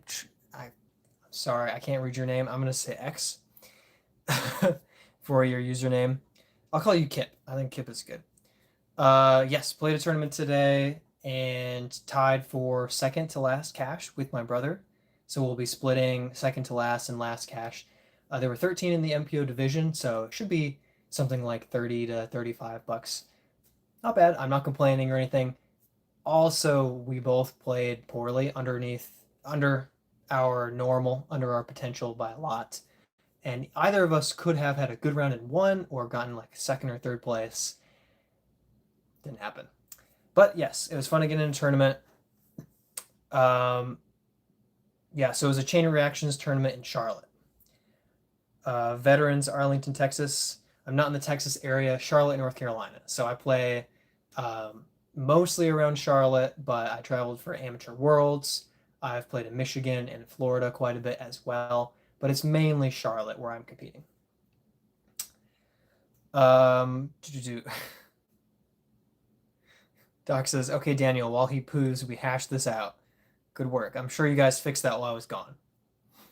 Thank you for summing things up, Doc. Daniel says, we're going to talk badly about him, you know? LOL. All right. Skipping ahead through and past everything that Doc says. Daniel says, just kidding. There's no way to say anything bad about Ed Sheeran. There you go. That's a way to think about it. He promised me he'd stay till the end of the day. Uh, I definitely didn't say that I can't stream till the end of the day, if that's what you mean. That won't happen. Yes. Good job, Doc, filling people in. Man, Doc is he's so responsible when I'm not here. I feel like I bring out the chaos and insanity from Doc when I'm here. Must have been unsanctioned. It was not unsanctioned. It was sanctioned. It just doesn't pop up instantly.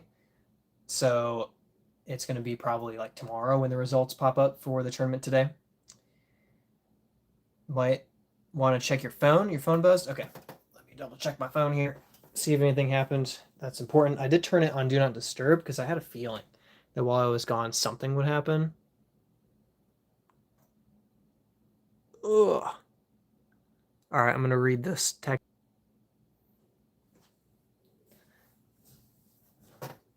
All right, did that kick the stream a little bit? All right, looks like it's back. Yeah.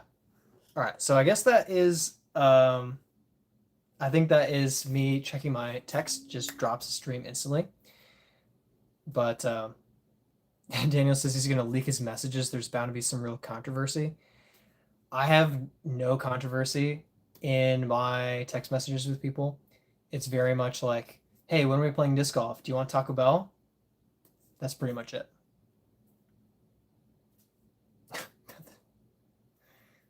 Kip says, nice regardless, Gotcha, and you're pro. So I played I'll rephrase. I have been competing in the MA1 division for over a year, and I dabbled in the MPO, and I actually I turned down cash a couple of times to stay as an amateur through AM Worlds and USDGC amateur doubles. Now, I've played two sanctioned tournaments as a professional and accepted cash in both of them. So I am playing as a professional disc golfer in the qualifications of what it is to be deemed a professional by the PDGA, but I'm not playing on the pro tour or anything like that. Like the actual best disc golfers in the world are way up here, and yes, percentage wise, I'm up there in terms of disc golfers generally speaking, but I'm not actually close to that pro tour level. But around Charlotte, you don't need to throw 500 feet to be really competitive. You need to be consistent, hit your putts, and to be able to throw decently far, like 370 to, 400 gets you basically in reach of almost every birdie in the Charlotte area. Uh, Cole says, "Hey brother, I think clean shaven will make you more beautiful. I don't really need to look more beautiful. I think I look pretty enough. But thank you for the advice. I was clean shaven for 29 years of my life and have pretty much, I grew the beard out a few times, but I've pretty much just had this beard for the last year. And I like it. That's it. Look at old videos and you'll see me clean shaven. I look 23, not 30. It's interesting. It's a very interesting look on me. I don't know if it's a better look on me. Garrett says, any idea how the pros get so much height on their distance drives but still throw so nose down? Yeah, that's a great question. Um,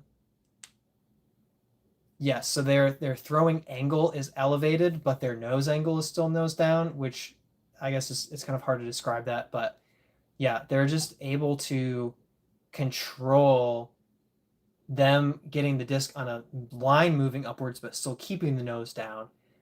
I mean, just like throwing forward to keeping the nose down, and then you kind of just shift your trajectory to do that upwards. But I feel like it's so much harder to do than to describe. Uh, I don't know. It's not something that I have really perfected or even try. I don't go for distance throws, generally speaking. Even my best distance throw with the wild honey was a flat driven throw that just turned and faded. I really didn't get like a high throw or anything like that.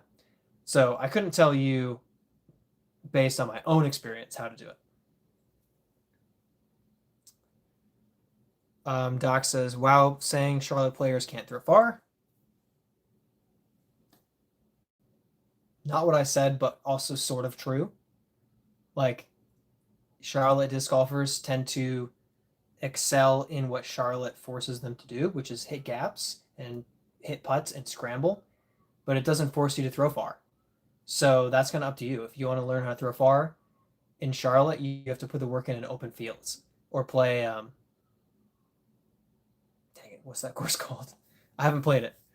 Um, Play one of the open courses that you can throw bombs on, but there's only a handful of those. So yeah, I don't think that anybody would be shocked to say the average good Florida disc golfer throws far, and the average good Charlotte disc golfer throws accurately. I don't think that's controversial or anything like that. Doc says Brent spread the word. Brent's a Virginia disc golfer anyway. Garrett says Brad, don't shave, love the beard. I do like the beard. It just seems to suit me. I'm not saying it's great or anything like that, but I like it. I like it. It suits me. I do hate shaving with a razor. I have a couple of like moles that I just keep having to carefully shave around or I accidentally cut, and it's just such a pain. I have from an ice skating scar under my chin from a long time ago when a girl that I was dating tried to convince me to skate on one foot, and I did. Smashed my face and split my chin open. Genius. And it's just a few like facial features that make it hard to get a close shave. And then when it grows out like after a week, it starts to get just itchy and dry. So maintaining the beard is just easier. I prefer to just kind of keep it grown out in the beard and trim the beard instead of trying to get that close shave. Just never really liked it. I liked being clean shaven, but yeah, I don't prefer it. Kip says, do you make your living exclusively through disc golf? 400 is probably pushing it for me, but I could hit that with some tennis elbow. I don't make my living exclusively through disc golf, and I just started this month, well, last month, accepting cash in the pro division, but winning cash as a local professional is never going to be enough to live off of. I would have to be making it big on the pro tour and travel to do that. But my living is partially through disc golf YouTube channel, which has been monetized for most of this year.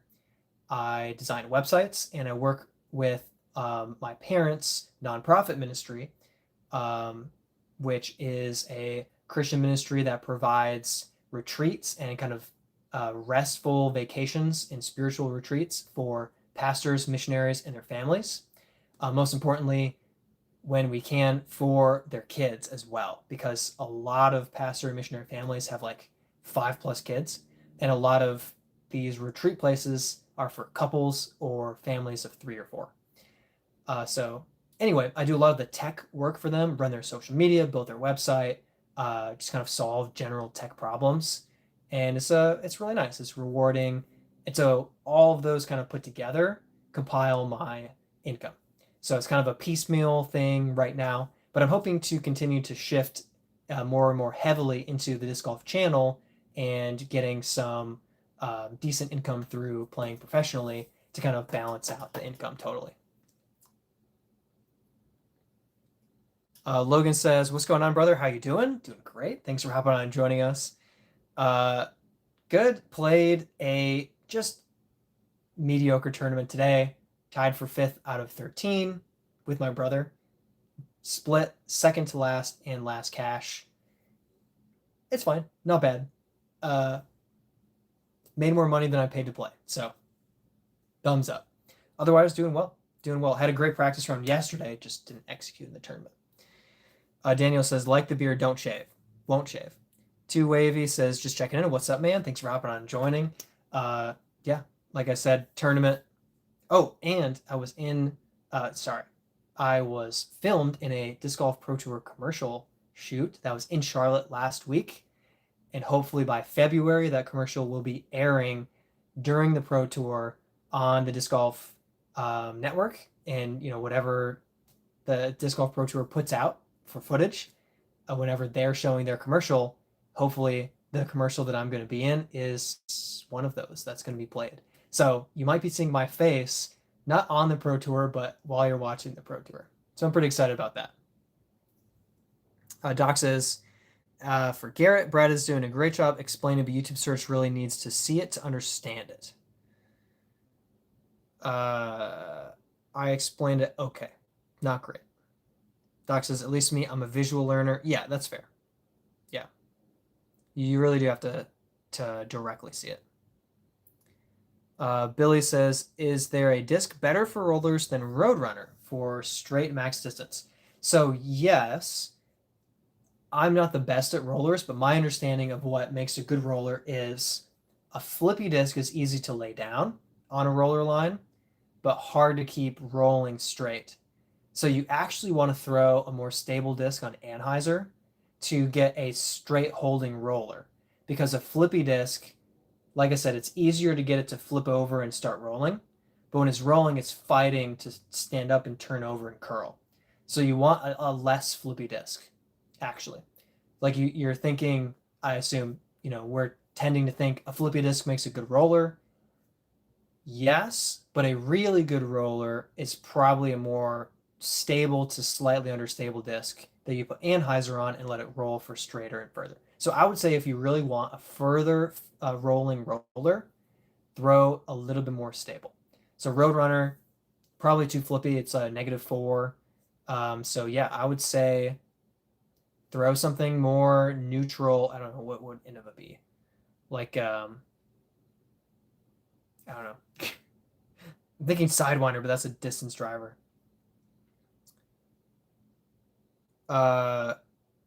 Oh, Garrett says try a Mamba. I think he means like go far and then roll. That's a good point. If you want flight then roller, then yes, you want to go with a flippy distance driver. If you just want to lay it down and have it roll straighter for longer, lean more stable, not more flippy, because flippy stuff's going to stand up and curl. But good catch. Billy says, "I think I'll just use an AVR."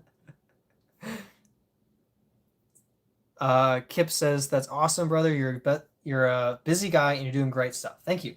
I try to keep it all straight and uh, live a healthy life with good friendships and work hard. But I don't know. I'm not the best. I'm not saying I'm the best or anything like that, but doing my best. Doing my best. And I appreciate the encouragement." Colton says, "So many frisbees." Yes and no. This is a frisbee. These are disc golf discs. Ooh, I snagged the cicada. I love when I grab the cicada. So yeah, these are designed very differently than a frisbee. Whereas a frisbee is designed for catch. I played a lot of ultimate frisbee, and it's great and everything, but this guy is a chunky monster you're supposed to snag and throw to your buddy. Disc golf discs are designed to fly far. These are designed for speed and distance and accuracy in a way that a frisbee you just can't get out of a frisbee. It's just not designed to fly that way. So a frisbee disc is kind of designed for catch versus a disc golf disc, which is designed to play the sport of disc golf and to throw at the basket. All, ugh, all of these discs fly differently. So a disc like my tumbleweed, shout out to I think my buddy Blaze dyed this. I talked about discs that Blaze dyed earlier. When I throw a tumbleweed backhand, it's going to flip over onto its side and roll. But when I throw a destroyer, Calvin Heimberg destroyer, when I throw it the exact same way, it's going to swing left. And then I have discs that are in between that'll go straight, go a little bit right, and then left at the end. Will only go a few, 200 feet. Other discs are trying to push more like 400 feet. So all of these have a different flight. They do something different. Some of them skip when they hit the ground. Some of them stop where they land. But all of them are useful for different shot shapes in the sport of disc golf. Billy says, good point. It flips OB all the time. Yeah, I would say if that's what's happening, that you're standing up and curling too much, then yeah, that is too flippy of a disc. Easy to roll, to lay down the roller, hard to keep it going straight. Kip says, I guarantee sponsors would love working with you. Personal life ventures plus your channel. I'm hoping. I applied to Latitude 64 and Infinite Disc so far. I guess it's not even technically the off season until after today, since the match play was the last Pro Tour event. But going into this off season, I'm hoping to throw out a few feelers. I do technically have a sponsorship with Chain Reactions, but the Peterson family isn't manufacturing discs. They're retailers and running tournaments. So it's a great sponsorship. I got a couple of shirts. I have a reduced entry fee for their tournaments. Very happy with all of that. It's all great. But it's not the same as kind of having a manufacturer, sending me discs that I can give away or, try to make content with and then help them make sales. So I'm hoping to have a better partnership to an extent. We'll see if that happens. That would be great. Colton says, oh, disc golf. Yes, disc golf. Doc says, at Kip, I agree. By the way, Brad, can you add a link to your PDJ number? Might help with sponsors looking you up. Do you mean add a link? You're not saying in the live stream. You're saying add a link in my YouTube description? I guess I could add a link to my disc golf profile. I mean, I put my PDJ number in, so it's almost as easy to just go to the PDJ site and type in my number. But I guess there could be a benefit to putting in my player profile. So maybe I'll do that. That'd be cool. Yeah.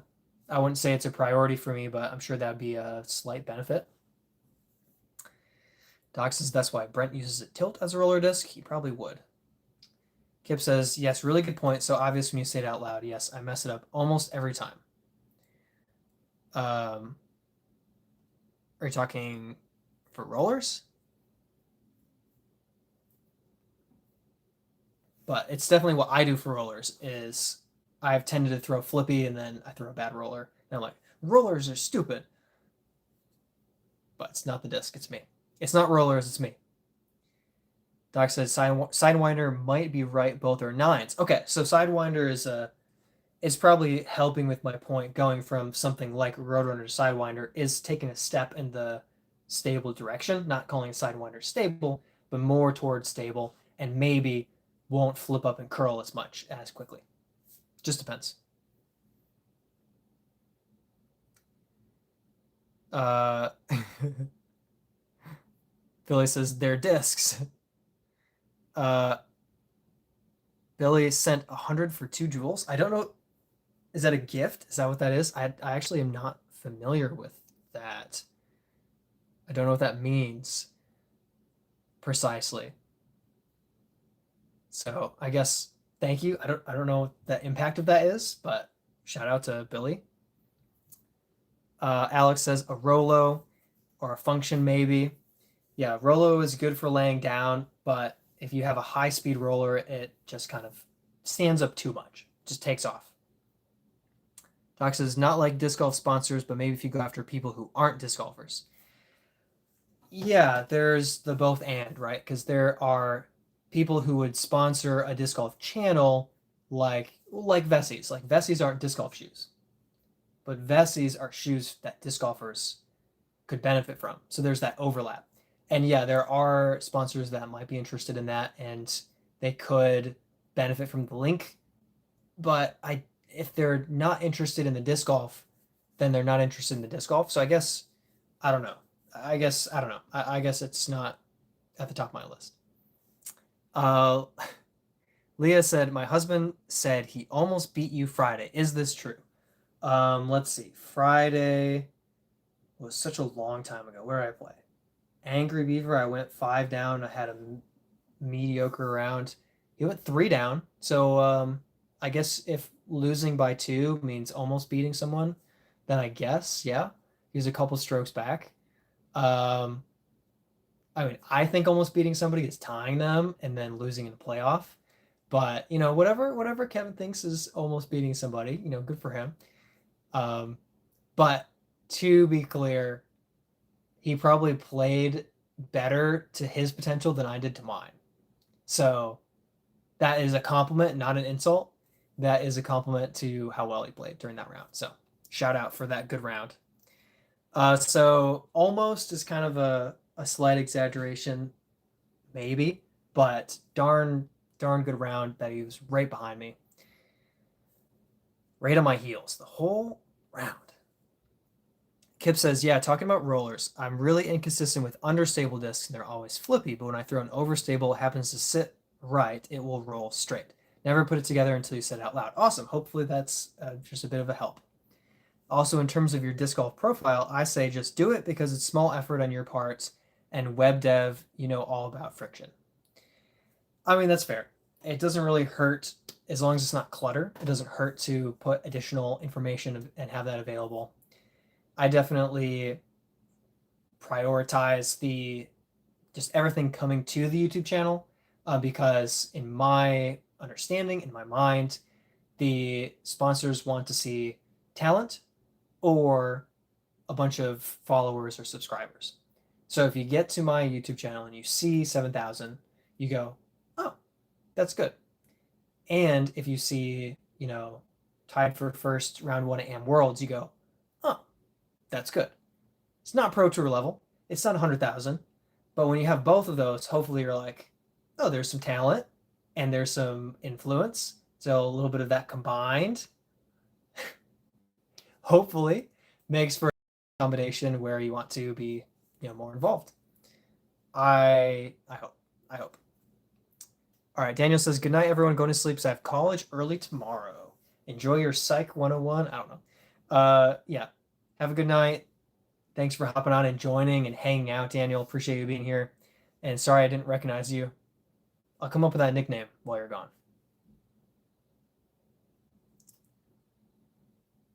Doc says, Leah, tell him he will beat him next time, I'm sure. I don't think Kevin's beaten me yet. He's tied me, and that was a low point in my career. That was a bad round. And I don't think he played particularly well either, but I played so bad. We'll see. Maybe next time.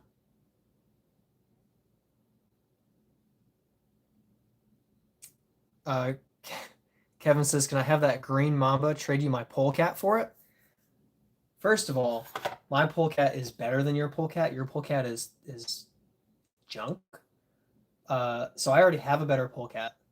And second of all, no. This is one of the first discs I ever had, and I'm not going to give it away, especially to somebody who's never beaten me in disc golf. So I'll keep it. Chris says hello. Thanks for hopping on and joining us, Chris. Doc says he loves Innova Dragons. I do not love Innova Dragons. Kip says best course you'd recommend to someone traveling through your area. Most scenic, I should say. Okay. My recommendation tends to be Renaissance because it's just beautiful, especially in the fall. You really have an open section. You just dive into the woods. It just seems like there are more trees with more leaves, not just tree trunks, but a lot of like leaves everywhere to see. In the fall, you're just kind of trudging through the leaves. Good luck finding your disc. And then you kind of break back out into the open, and you have this downhill, and then you kind of go along the woods again, and you throw another downhill shot, and it just seems like, and you throw or like over this pit. I feel like Renaissance is one of the best Charlotte disc golf experiences of just being there. But Scrapyard has the famous water carries that are on like another round. It's always throwing ace runs across the water. I mean, I have a few. I have a bunch of ace runs across that water because it's my home course right now. So yeah, I would say Renaissance or Scrapyard are the experience scenic type courses. Um, yeah, those are the ones that come to mind. Those are the ones that come to mind. When Hornet's Nest is fully set up, it's a good experience, but I don't think it's that impressive. It's a good course, but I don't think it's like, whoa, what a cool course to walk. Anyway, that's my opinion. And they're good courses to play as well. So it's like a double, it's a both and, but I do kind of lean toward them for the scenic experience. Doc says, wow, Kevin, does he not know bead and putters hit chains more often? Why are you throwing a polecat? Why are you trying to putt with a polecat? Let me ask this question sincerely. Do you think that a polecat is a good putting putter, Doc? Not for someone, but generally speaking, you think it's a good putting putter? And do you think I want to putt with a polecat? The answer is no. And beat-in putters that you throw are beat-in because they hit trees all the time, not because they hit chains more. Kevin says, bro, you've been hiding a polecat without telling me. That's cold. I have 300 discs. I can't show you every disc that I have. You never asked. Do you have any echoes you've been hiding from me? Better not. Better give me that echo. Yeah, I don't know. I have a bunch of discs that I'm probably hiding from you just because, I don't know that you want it. Do you want my polecat? It's a heavier polecat. I don't know if you're gonna like it. Alex says, love Innova Wraiths. Wraiths are nice. Wraiths are good, just consistent, solid, stable, but not wildly overstable drivers. Love them. Doc says, Renaissance is nice, but man, those tights are killer. Yeah. Renaissance fair, celebrating, blah, blah, blah. Alex is back. 5 of them, 5 Wraiths. Wow. I like the Echo a lot, the Brave a lot. I bagged 2 of each, although I don't have 2 Echoes in the bag right now because I lost my longtime favorite. I had 2 Enigmas until I lost one. I don't know if I have any triples of anything besides the Warden because I putt with multiple depending on where I am. I putt with a different Warden. Yeah, I don't know if I have 3 of anything, let alone 5. That's impressive. They must just have that little bit of difference that just hits right. They have some 6 stamps. They do. Kevin says Bradford is my favorite. Bradford's good. It's a good course. Yeah, good course. Birdie was one of your first putters. Probably a bad putter. Alex says I beat in a G-Star, which is really understable, and I have a fresh one. Heck yeah. G-Star Wraith, that's got to be really nice flight. It's got to go far. Alex says I blend champion and a star. Okay, so you have multiple plastic types. That makes sense. Got the variety of shot shapes. Doc says Birdie was one of my first baby aces on a putting course. Kevin says, Doc, where do you live? Almost like he's working for Daniel. Doc says the North Carolina foothills. Yes, the foothills, where there are apparently no pink leaves. Kevin, will you straighten out Doc and tell him that there are pink leaves in North Carolina? He thinks they're like the most rare thing to occur, and they never fall on the ground. And if you have a pink disc, it'll never blend into the leaves. And I think you need to set him straight. Birdies are terrible discs, but I love birdies. Yeah, yeah. I said it out loud so no one knows how you spell that. Alex says my only distance drivers are Wraiths and a Proton Trail. So 6 drivers, 5 of them Wraith. That's impressive. Kevin says yes, pink leaves indeed. There you go, Doc. Disproven.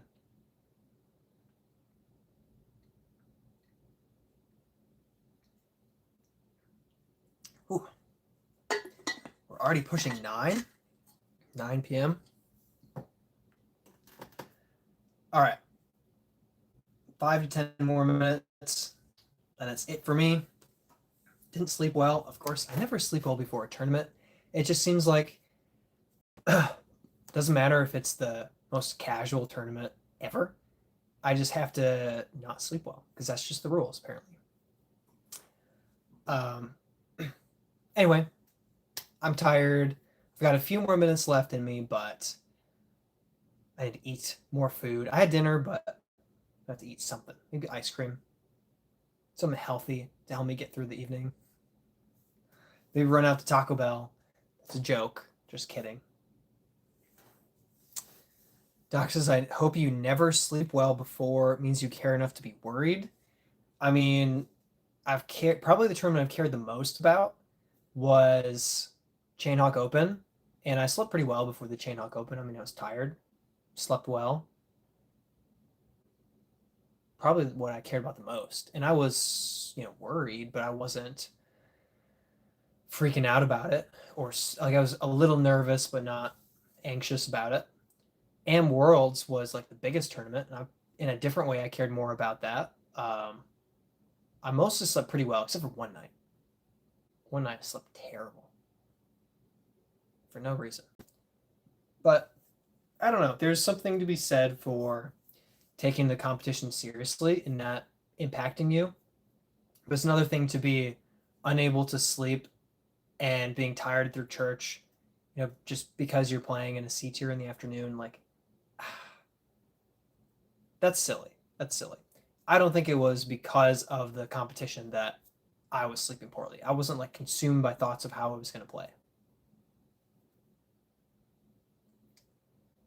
Doc says, didn't he say he never slept well before a tournament?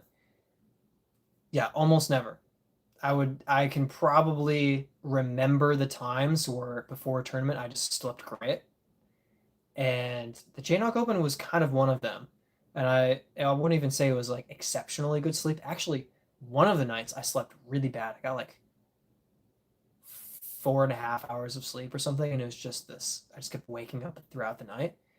And then I just kind of just played really consistent, like focused golf. It really felt like God was showing me that it wasn't in my own power. It wasn't just because I slept great and popped out of bed with a ton of energy, but that He was sustaining me through the competition. And it wasn't Brad, the human, who's just so great, but that it was a blessing for me to even be there, let alone to compete and end up winning. So that's how I felt about it. Alex says, but I have a Valk, Essence, Diamond, and Instinct. Okay. Those are some good choices. I had used the bag of Valkyrie for a long time. Essence is great. Diamond is great. I haven't thrown the Instinct much.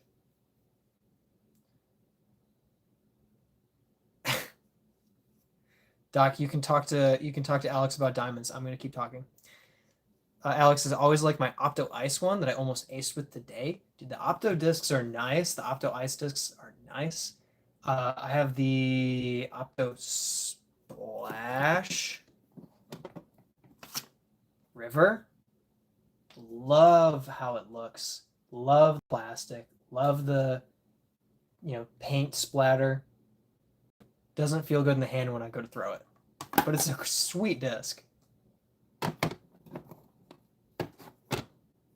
yeah, the Opto is nice. Opto Ice is nice. Uh, Doc says a bag with discs named after money, jewels, or a dragon hoarding them. What? I'm kind of lost. I'm lost trying to interact with Doc's mind. Oh, I should probably jump into the poll. Almost 40 votes in the poll. So interesting, interesting. I kind of put this poll together. It was hard to word it well because I was limited to, I think, 35 characters for each of the options. So when I said throw bad and make circle two putts, what I intended to say is not that you make everything, but that you have just a lot of bad throws, but you kind of make up for it by making long putts, which can be exciting. Or tending to throw a lot better, but then putting more inconsistently in the circle. So the idea being that maybe your score turns out to be about the same between the two, but it's kind of how you go about it. So it's interesting because I thought that people would have the perception of, making circle two putts is great. So, throw bad, but just make it. That's probably better. But actually, 54% ended up voting toward throwing well and putting inconsistently instead of throwing poorly and making the circle two putts. And that's interesting to value the throwing over the kind of highlight putts. I'm not saying it's wrong or anything. It feels to me, I probably would lean toward making the circle two putts, but also realistically, the mentality of messing up a bunch of tee shots in a row is very frustrating. So I guess it just depends on what hurts more, missing a 20 footer or hitting a tree. I'm not sure. I do like making highlight putts. They do give me some energy and I like catching those on camera too. So I probably go throw bad and make circle two putts.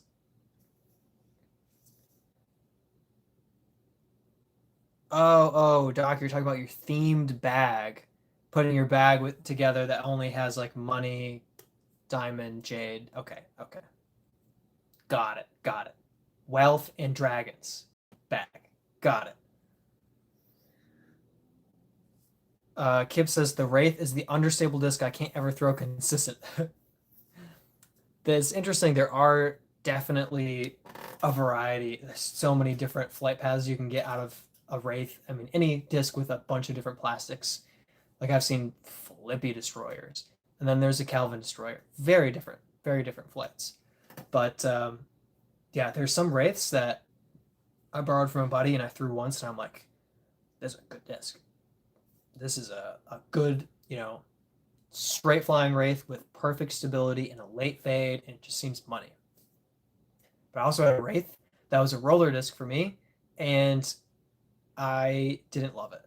It was good, not great. It just depends. It's very hit and miss. Doc says, anyone in the chat seen the new Robin Hood yet? Are you talking about the Robin Hood stamped disc, or are you talking about a movie that came out?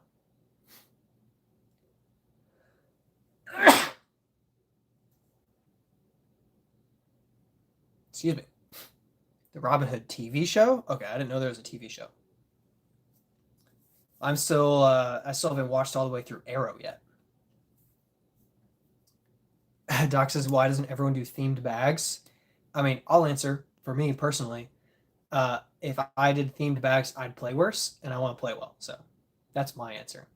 I could do a themed bag for a video, but not for competition or training. And most of my disc golf is practice. Even my videos tend to be practice videos over educational or themed videos like that, or fun videos. Should probably branch out in my content, but who knows? Maybe one day I'll figure that out. Ray Goodman says, I feel like it could be the same made disc, but both of them fly differently. Personal opinion. Are you talking between Wraiths? I mean, it seems like usually it's going to be a different plastic, but obviously you can have the same exact disc from the same run fly a little bit differently, but really it's going to be hitting trees and whether it's seasons, it's beat up or not. That's going to produce that difference. But yeah, you can have a disc a Brave made 3 years ago, or maybe it's 2 years ago, Royal fly differently than one that was made last week because it's a different batch. It's just going to turn out a little bit different. It's going to have some variety to it. Duxes gave up on Arrow season one? What? No, I can totally understand you giving up on Arrow like season 4 or 3 or something like that. But season one is the best introduction to the character arc of how Oliver became the Arrow, flashbacks and how they tie into his life today, the understanding and unraveling of his family, his friends. That's crazy. If you really gave up an Arrow on season one, I'm not sure how you watched through like any sort of superhero show or drama, I don't know, an action drama. Like, how could you? I don't understand that. That doesn't make any sense to me. Like, the CW isn't known for being the best of the best or anything like that, but they put together a very interesting story arc in Arrow season one, so I don't get it. Ray Goodman says, "Do you have any merch?" I am close to putting some merch together. I hopefully have some hats that I'll be able to have available pretty soon. And I've been working with a guy to get my logo put together. So hopefully I'll be able to get some stamped discs and hats and maybe stickers. At the moment, I don't have any merch, but there have been a couple of times where I have had been working with someone about getting merch and that they end up falling through. So not yet, but it has been a desire of mine for the year, and I'm still hoping to get that totally put together. So merch, hopefully, hopefully soon. It'd be a great Christmas gift if I could get a merch line put together. The Wraith is a tricky mistress to master. Yeah, I bet. It's definitely sometimes you just pick up a disc and it flies great, and sometimes you're like, man, this is just I know it's useful, but I can't throw it consistently. Thinking about switching one of my Wraiths with a Z Thrasher. Interesting. A Z Thrasher. Doc says, Ray, I've been trying to convince him too. It's not like I don't want merch. He, this is my ultimate thing with merch. The original merch opportunity that I had was with someone I knew personally in Florida, and I got to try on the shirts that he had, and like we were working through a logo for me. We were, going through everything, and I was like, I know this is a good quality shirt. I would wear this. I want to wear this when I compete. I want to wear this for my videos. And I've gotten several different shirts from different disc golf manufacturer companies or local tournaments or whatever. And I've worn the shirt and been like, the shirt's okay, but there's stuff coming out of the armpit. There's a seam that's come undone. It's like pilling in the back after 3 weeks of wearing it. And I just don't want to have low quality clothing. And that's important to me that I don't think I need to have cool clothing, but I want people to wear stuff that feels good, is good for athletics, maybe t-shirts as well, but the option to have it be good for athletics and high quality.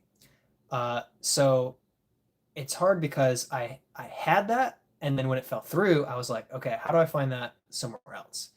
So there are like I could put together an online merch shop of some nameless manufacturer that puts out a 100,000 shirts a day, but I would want to actually know that I'm getting good quality shirts and not giving you guys crap. So that's very important to me, and unfortunately that takes time, and that hasn't been the priority in my life for a few months now. And it's just been something that I've been trying to get off the ground and hoping will work out. Anyway, so that's where I am with the merch. It will happen, but I don't have a timeline for that because I'm editing my next video. I've got a tournament coming up in a week. It's just that sort of thing. Oh my gosh.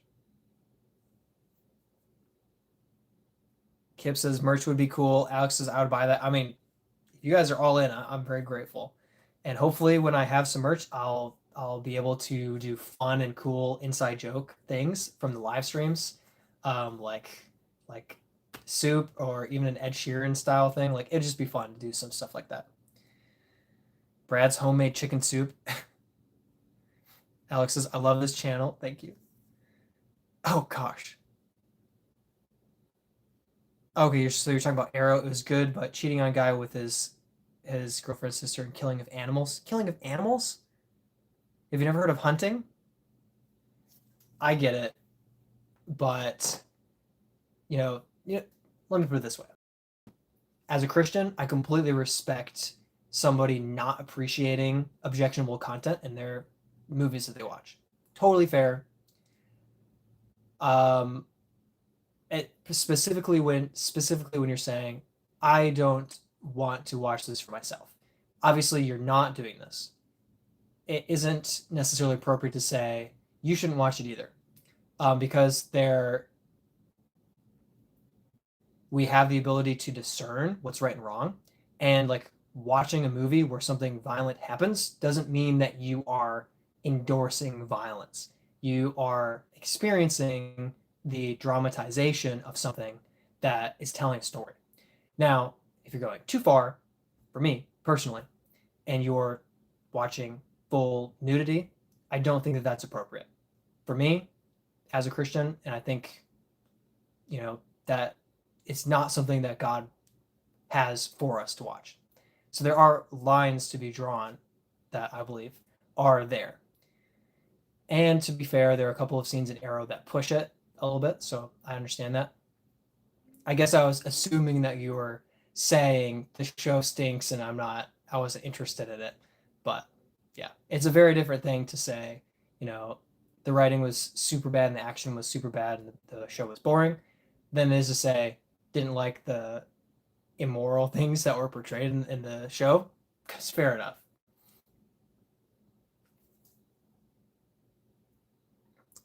Kip says I can get past that, but it's not my favorite. Yeah, I mean there were several moments where I'm like, oh man, like do we really have to be so direct about this and so like invasive camera angles? And I'm like, stop it, stop it. But as a big archery nerd, there's definitely things where I'm like, that's not right. Just because it happens in my show doesn't mean that I believe it's morally good. Let's get past that. Okay, back to the part where he hits a guy, in the arm to stop him from blowing up a bomb. Oh, I spoiled that. It's like 10 years old episode or whatever. Doc says big animal lover, and yes, I eat meat. I know. I mean, I love animals, but I've hunted and I eat meat. I don't have any I don't have any. I don't feel contradictory in doing that. I love animals. I wouldn't eat cat or dog. They're pets. Kip says, nah, same here. I was a vet tech before, but my diet is 90% beef. There you go. Doc says, considered vet tech growing up, even invited to a special thing to learn about it, but understand deciding between your family pet and your family for people in hard times. I just couldn't know exactly what that means. Doc says, Brad, how about a compromise? No birdie merch, but soup or something merch. Maybe lower end just for us inside joke fans. I definitely want to do like if I have the status of being able to produce merch, I'm gonna be able to create designs, not personally, because I don't have talent, for like birdie time or for a soup joke or for, whatever we come up with that's a funny thing. Team Brent, shirts. I know you'd buy a Team Brent shirt. Doc says, Brad ain't saying Arrow is not a great show, just not my cup of tea, which is totally fair. And never said anything about anyone else watching. Right. And I try to make it clear that you weren't saying that. That is something some other people do, not you. Ray Goodman says, can I ask you about sponsors? Sure. What does it take to get a sponsor? So here's my understanding, generally speaking, of what it takes to get a sponsor. You have to be pushing 1,000 rated.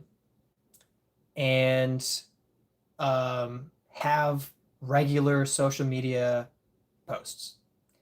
It's a bonus if you use the products of the sponsor you're trying to earn. Um, so like T-Box socks, they sponsor. But their requirement for submitting a sponsorship application is, do you own our T-Box socks and post about us?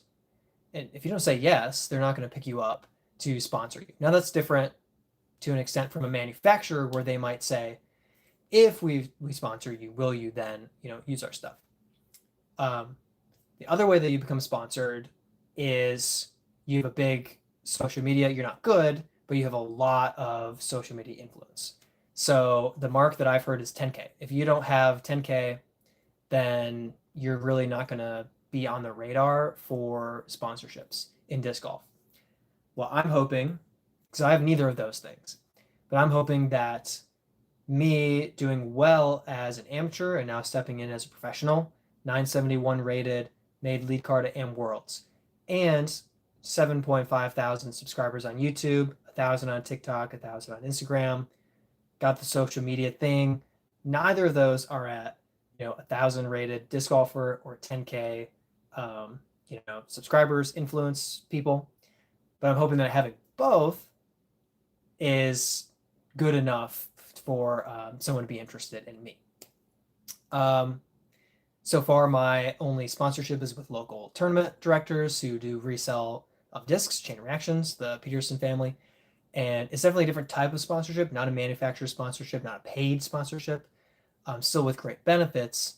But that next level sponsorship to actually get either a lot of discs at cost or access to or benefits, actually getting paid for succeeding in tournaments, something like that. Like, it really seems to be hard to get that level if you're not pushing that 1,000 rated. Yeah.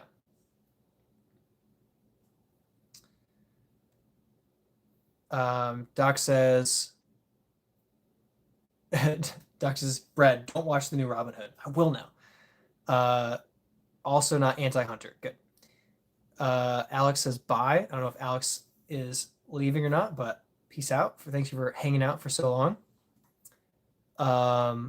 Kip says he's talking about vet bills and how some families can't pay to help their animal and still pay rent. Oh, that is a brutal situation, and that is insightful to struggle with that.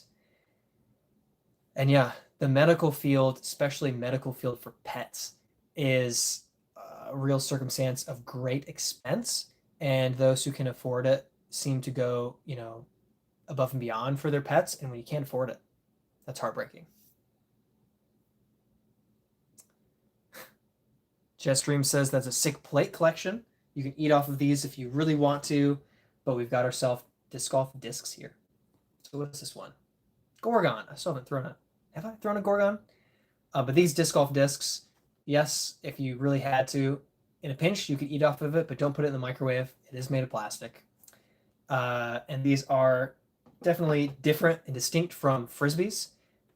Very much designed to fly further and faster. They're not a catch disc. These are designed for disc golf.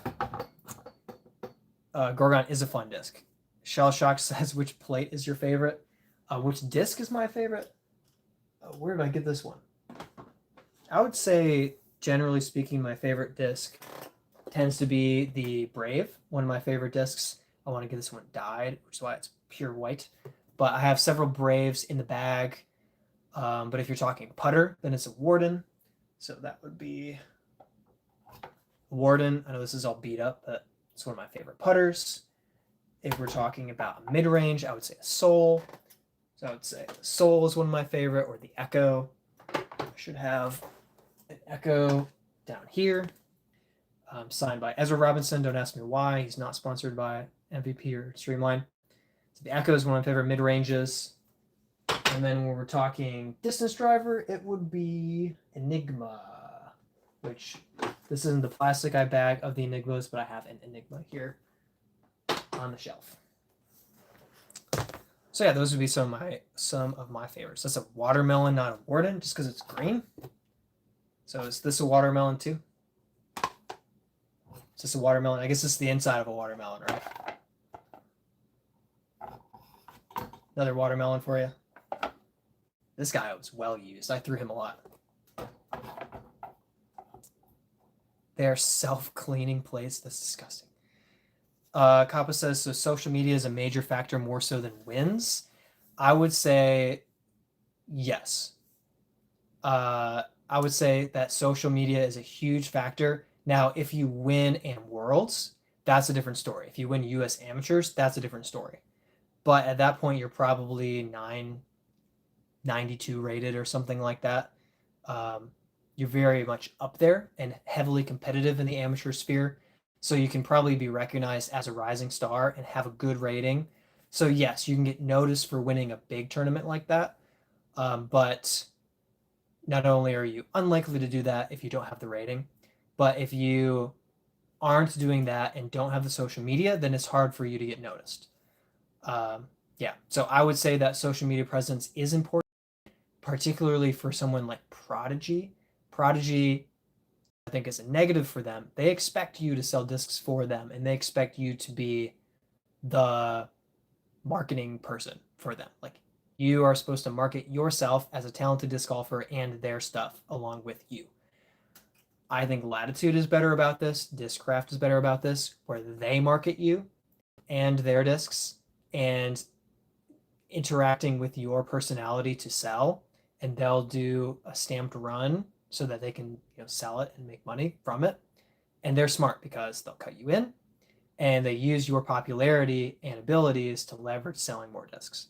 Prodigy's like, you should sell all those discs for us. And play really, really well. But yeah, so I think that social media is a big factor because they want to see that you have an audience that will buy discs that you say are good. When Isaac Robinson switched to Latitude, people wanted to know what he was bagging because they wanted to buy those discs. I have a lot of people ask me for disc recommendations, and a good amount of the time people will come back and say, hey, I bought the Brave, I bought the Soul, I bought this or that. And it's great, or I haven't, figured it out, but it's a good disc. Hopefully none of them are like, hey, this disc stinks. But it's nice to be able to see, I recommended a disc, someone bought it. Hey, if I was sponsored, I could not only recommend the disc, but also give a discount code and say, buy it from so-and-so. And they'd be able to track how I move plastic for them. So it'd be nice to be able to have that. But yes, I do think that social media is important. It's not the end-all be-all. If you have 500 followers on Instagram, which I would say is fairly easy. You don't need that much disc golf content to get 500. I think breaking past 1,000 and keeping on going is hard, but getting like a few hundred is pretty easy because a lot of people will just follow you back. But you're like 999 rated and you're good, you can get picked up for that too. It's just hard to say. Okay. I am running low on energy, so a few more minutes, but I'll catch up on some comments. Team Brent shirts, but they are Gildan shirts, my least favorite. I love a good joke. I don't quite get it. But that would be funny. That would be ironic. Nice fine action. Yeah, okay.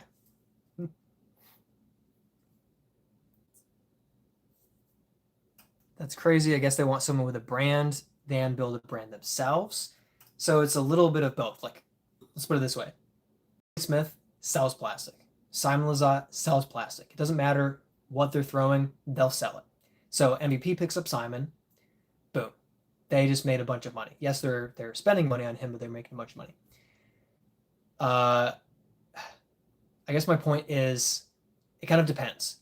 You should have a presence. It's not necessarily the most important thing, but if you don't have and you don't have any online media interaction, then a company is going to see that and say, oof, like, you don't have a lot of people who are interested in you and interested in buying what you throw.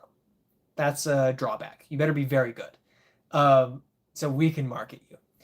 So it just kind of depends on the company too. Because like I said, Prodigy, they're going to expect you to have a good social media following to sell for them. But Discraft might be like, hey, if you're really good, you're really good. your social media is okay. We'll handle, we'll market your discs. We'll make you popular. You'll succeed and you'll be, selling discs. So it kind of depends, but I don't even think that you need a massive brand if you just have people who are consistently seeing your content, eyeballs, then you're going to be able to sell some plastic. So you need something. You definitely need to hit a few benchmarks social media wise, um, in addition to talent. Okay. Doc says it used to be pre-COVID. Simon has videos making him more than him winning tournaments. Yeah, Simon was making a lot of videos that broke out of disc golf too, because he was doing trick shots and stuff like that. And he's just plain popular. So I'm not surprised about that. And yeah, a very successful video will do very well for you. And yeah, you might win a tournament, and if it's not a major, then it might be, you know, a couple thousand, and you don't win for another 2 months. Then your YouTube videos are over time getting you that consistent income. Then yeah, wouldn't be a surprise. Kappa says we need PDGA on ESPN. We need huge deals to get these athletes paid.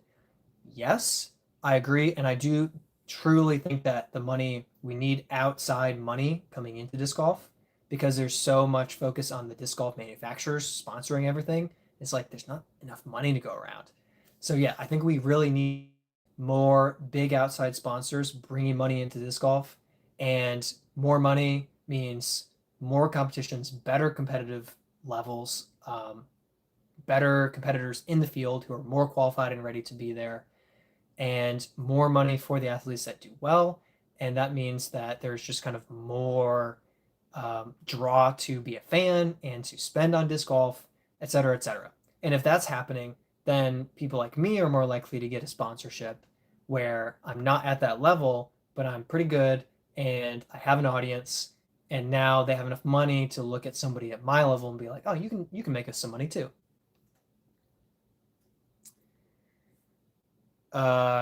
Kip says, think he's yanking your leg with the whole plate thing. You never know, because make a top golf, but disc golf. Oh, I like that. That's hard when, people tend to own their own discs, versus, just getting a bunch of golf balls. But yes, I do agree. But yeah, you'd be surprised, probably, Kip, how many legitimate plate collection questions I get. Every stream, probably 3 to 8 times, I get a plate collection. If disc golf gets on ESPN, I'd be so happy getting any six-figure job in the sport. Heck yeah. Heck yeah, that'd be great. Is there? Oh, maybe now Innova has real competition. We'll see them paying more to try to get their name out there. Yeah, we'll see. Innova tends to do what they've been doing.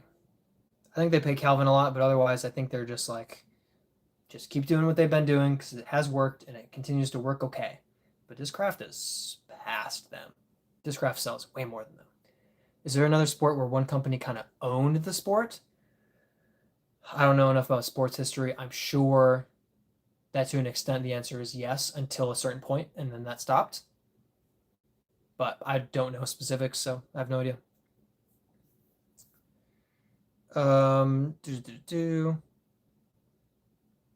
Kip says, I'd go. Just imagine all those pretty shot shapes from elevation. Yeah, that's sweet.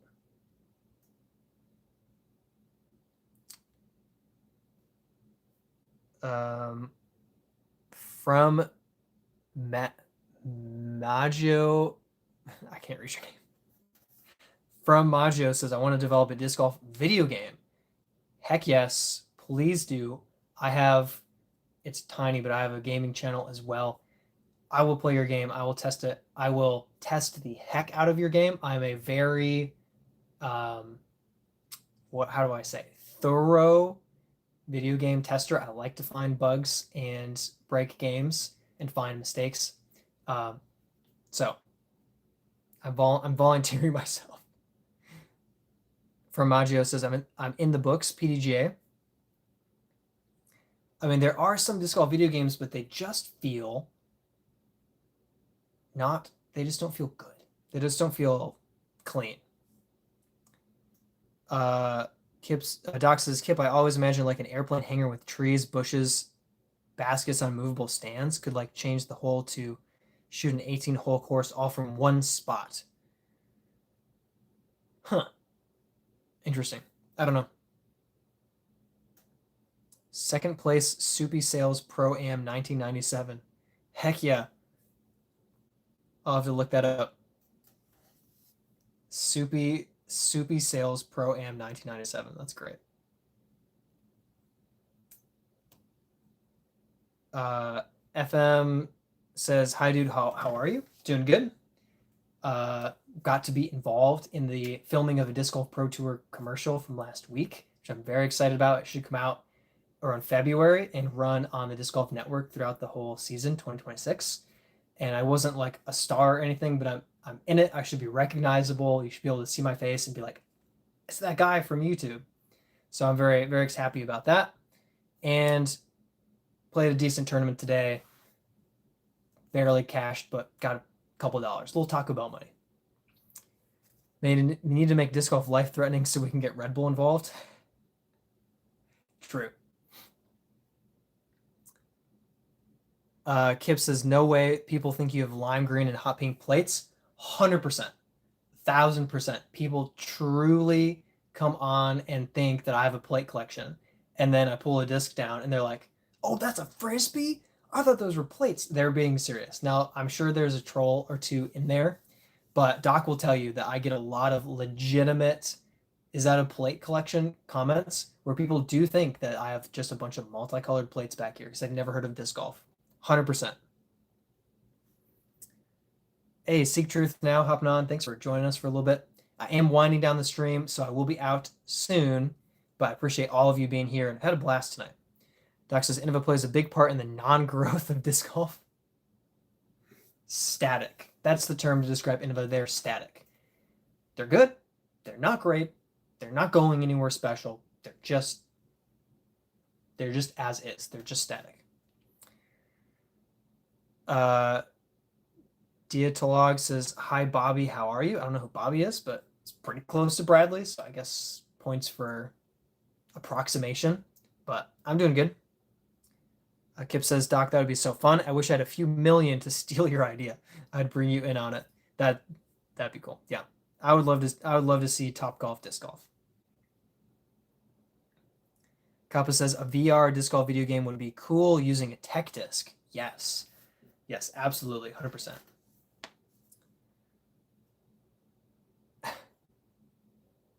Doc says try guts. Yeah, guts, you can't use disc golf discs for guts. You have to use a blunted frisbee, and it's still bad. All right. Run down the stream. If you have a last minute question or comment, throw it up right now. But I'll be running down. Doc says VR though, how would you keep the disc from throwing? Well, I don't know if this is the intention, Kappa, but I think with a tech disc, you can throw it into the net, but be playing VR at the same time. So you could, actually throw the disc, and then it would simulate how it would actually throw on a course in VR. I don't know how well that would work with turning your head and swinging your arm and with the VR headset on and everything like that. Maybe you'd have to really lean into like an augmented reality where it better holds to your head. It's not so, heavy and chunky and able to go flying. But Papa says you'd enter a mesh cage. From says, are you the guy that scubas the lake? I don't scuba any disc golf, any lakes for discs. I have gone in the water and gotten my own discs back and rescued a few others, but I don't scuba. Mr. Jimmy does the Scrapyard Lake here in Charlotte, here in Matthews, but I don't have that role. No. Doc says maybe a wrist strap in case you actually throw it. I think the idea for the tech disc is actually throw it. Kip says, good night, Brad. Good night, chat. Appreciate y'all's time. Absolutely. Same time every week. Hope to see you again soon. Under the water, the fish don't stink. Actually, underwater, like if you sniff underwater, it smells terrible. It doesn't just burn your nostrils. It smells bad. I promise you it does. Fish do stink underwater. From says disc golf game will work. Absolutely. I hope it comes out. I would love to play it. Couple says, see you later. Doc says it's from the TV show Dinosaurs. I don't know. I can't watch all the shows that you watch. I can't keep up. All right, guys, it's been fun. Thank you all. Appreciate you all being here and hanging out. It was a blast. And same time next week, I'll be streaming again. We'll be able to talk. We'll be able to chat. I'm trying to think. I'm not sure I have any specifically good, or interesting news that will pop up between now and then, but you never know. Maybe something cool will happen. I will catch you guys next week. Peace out. Sleep well.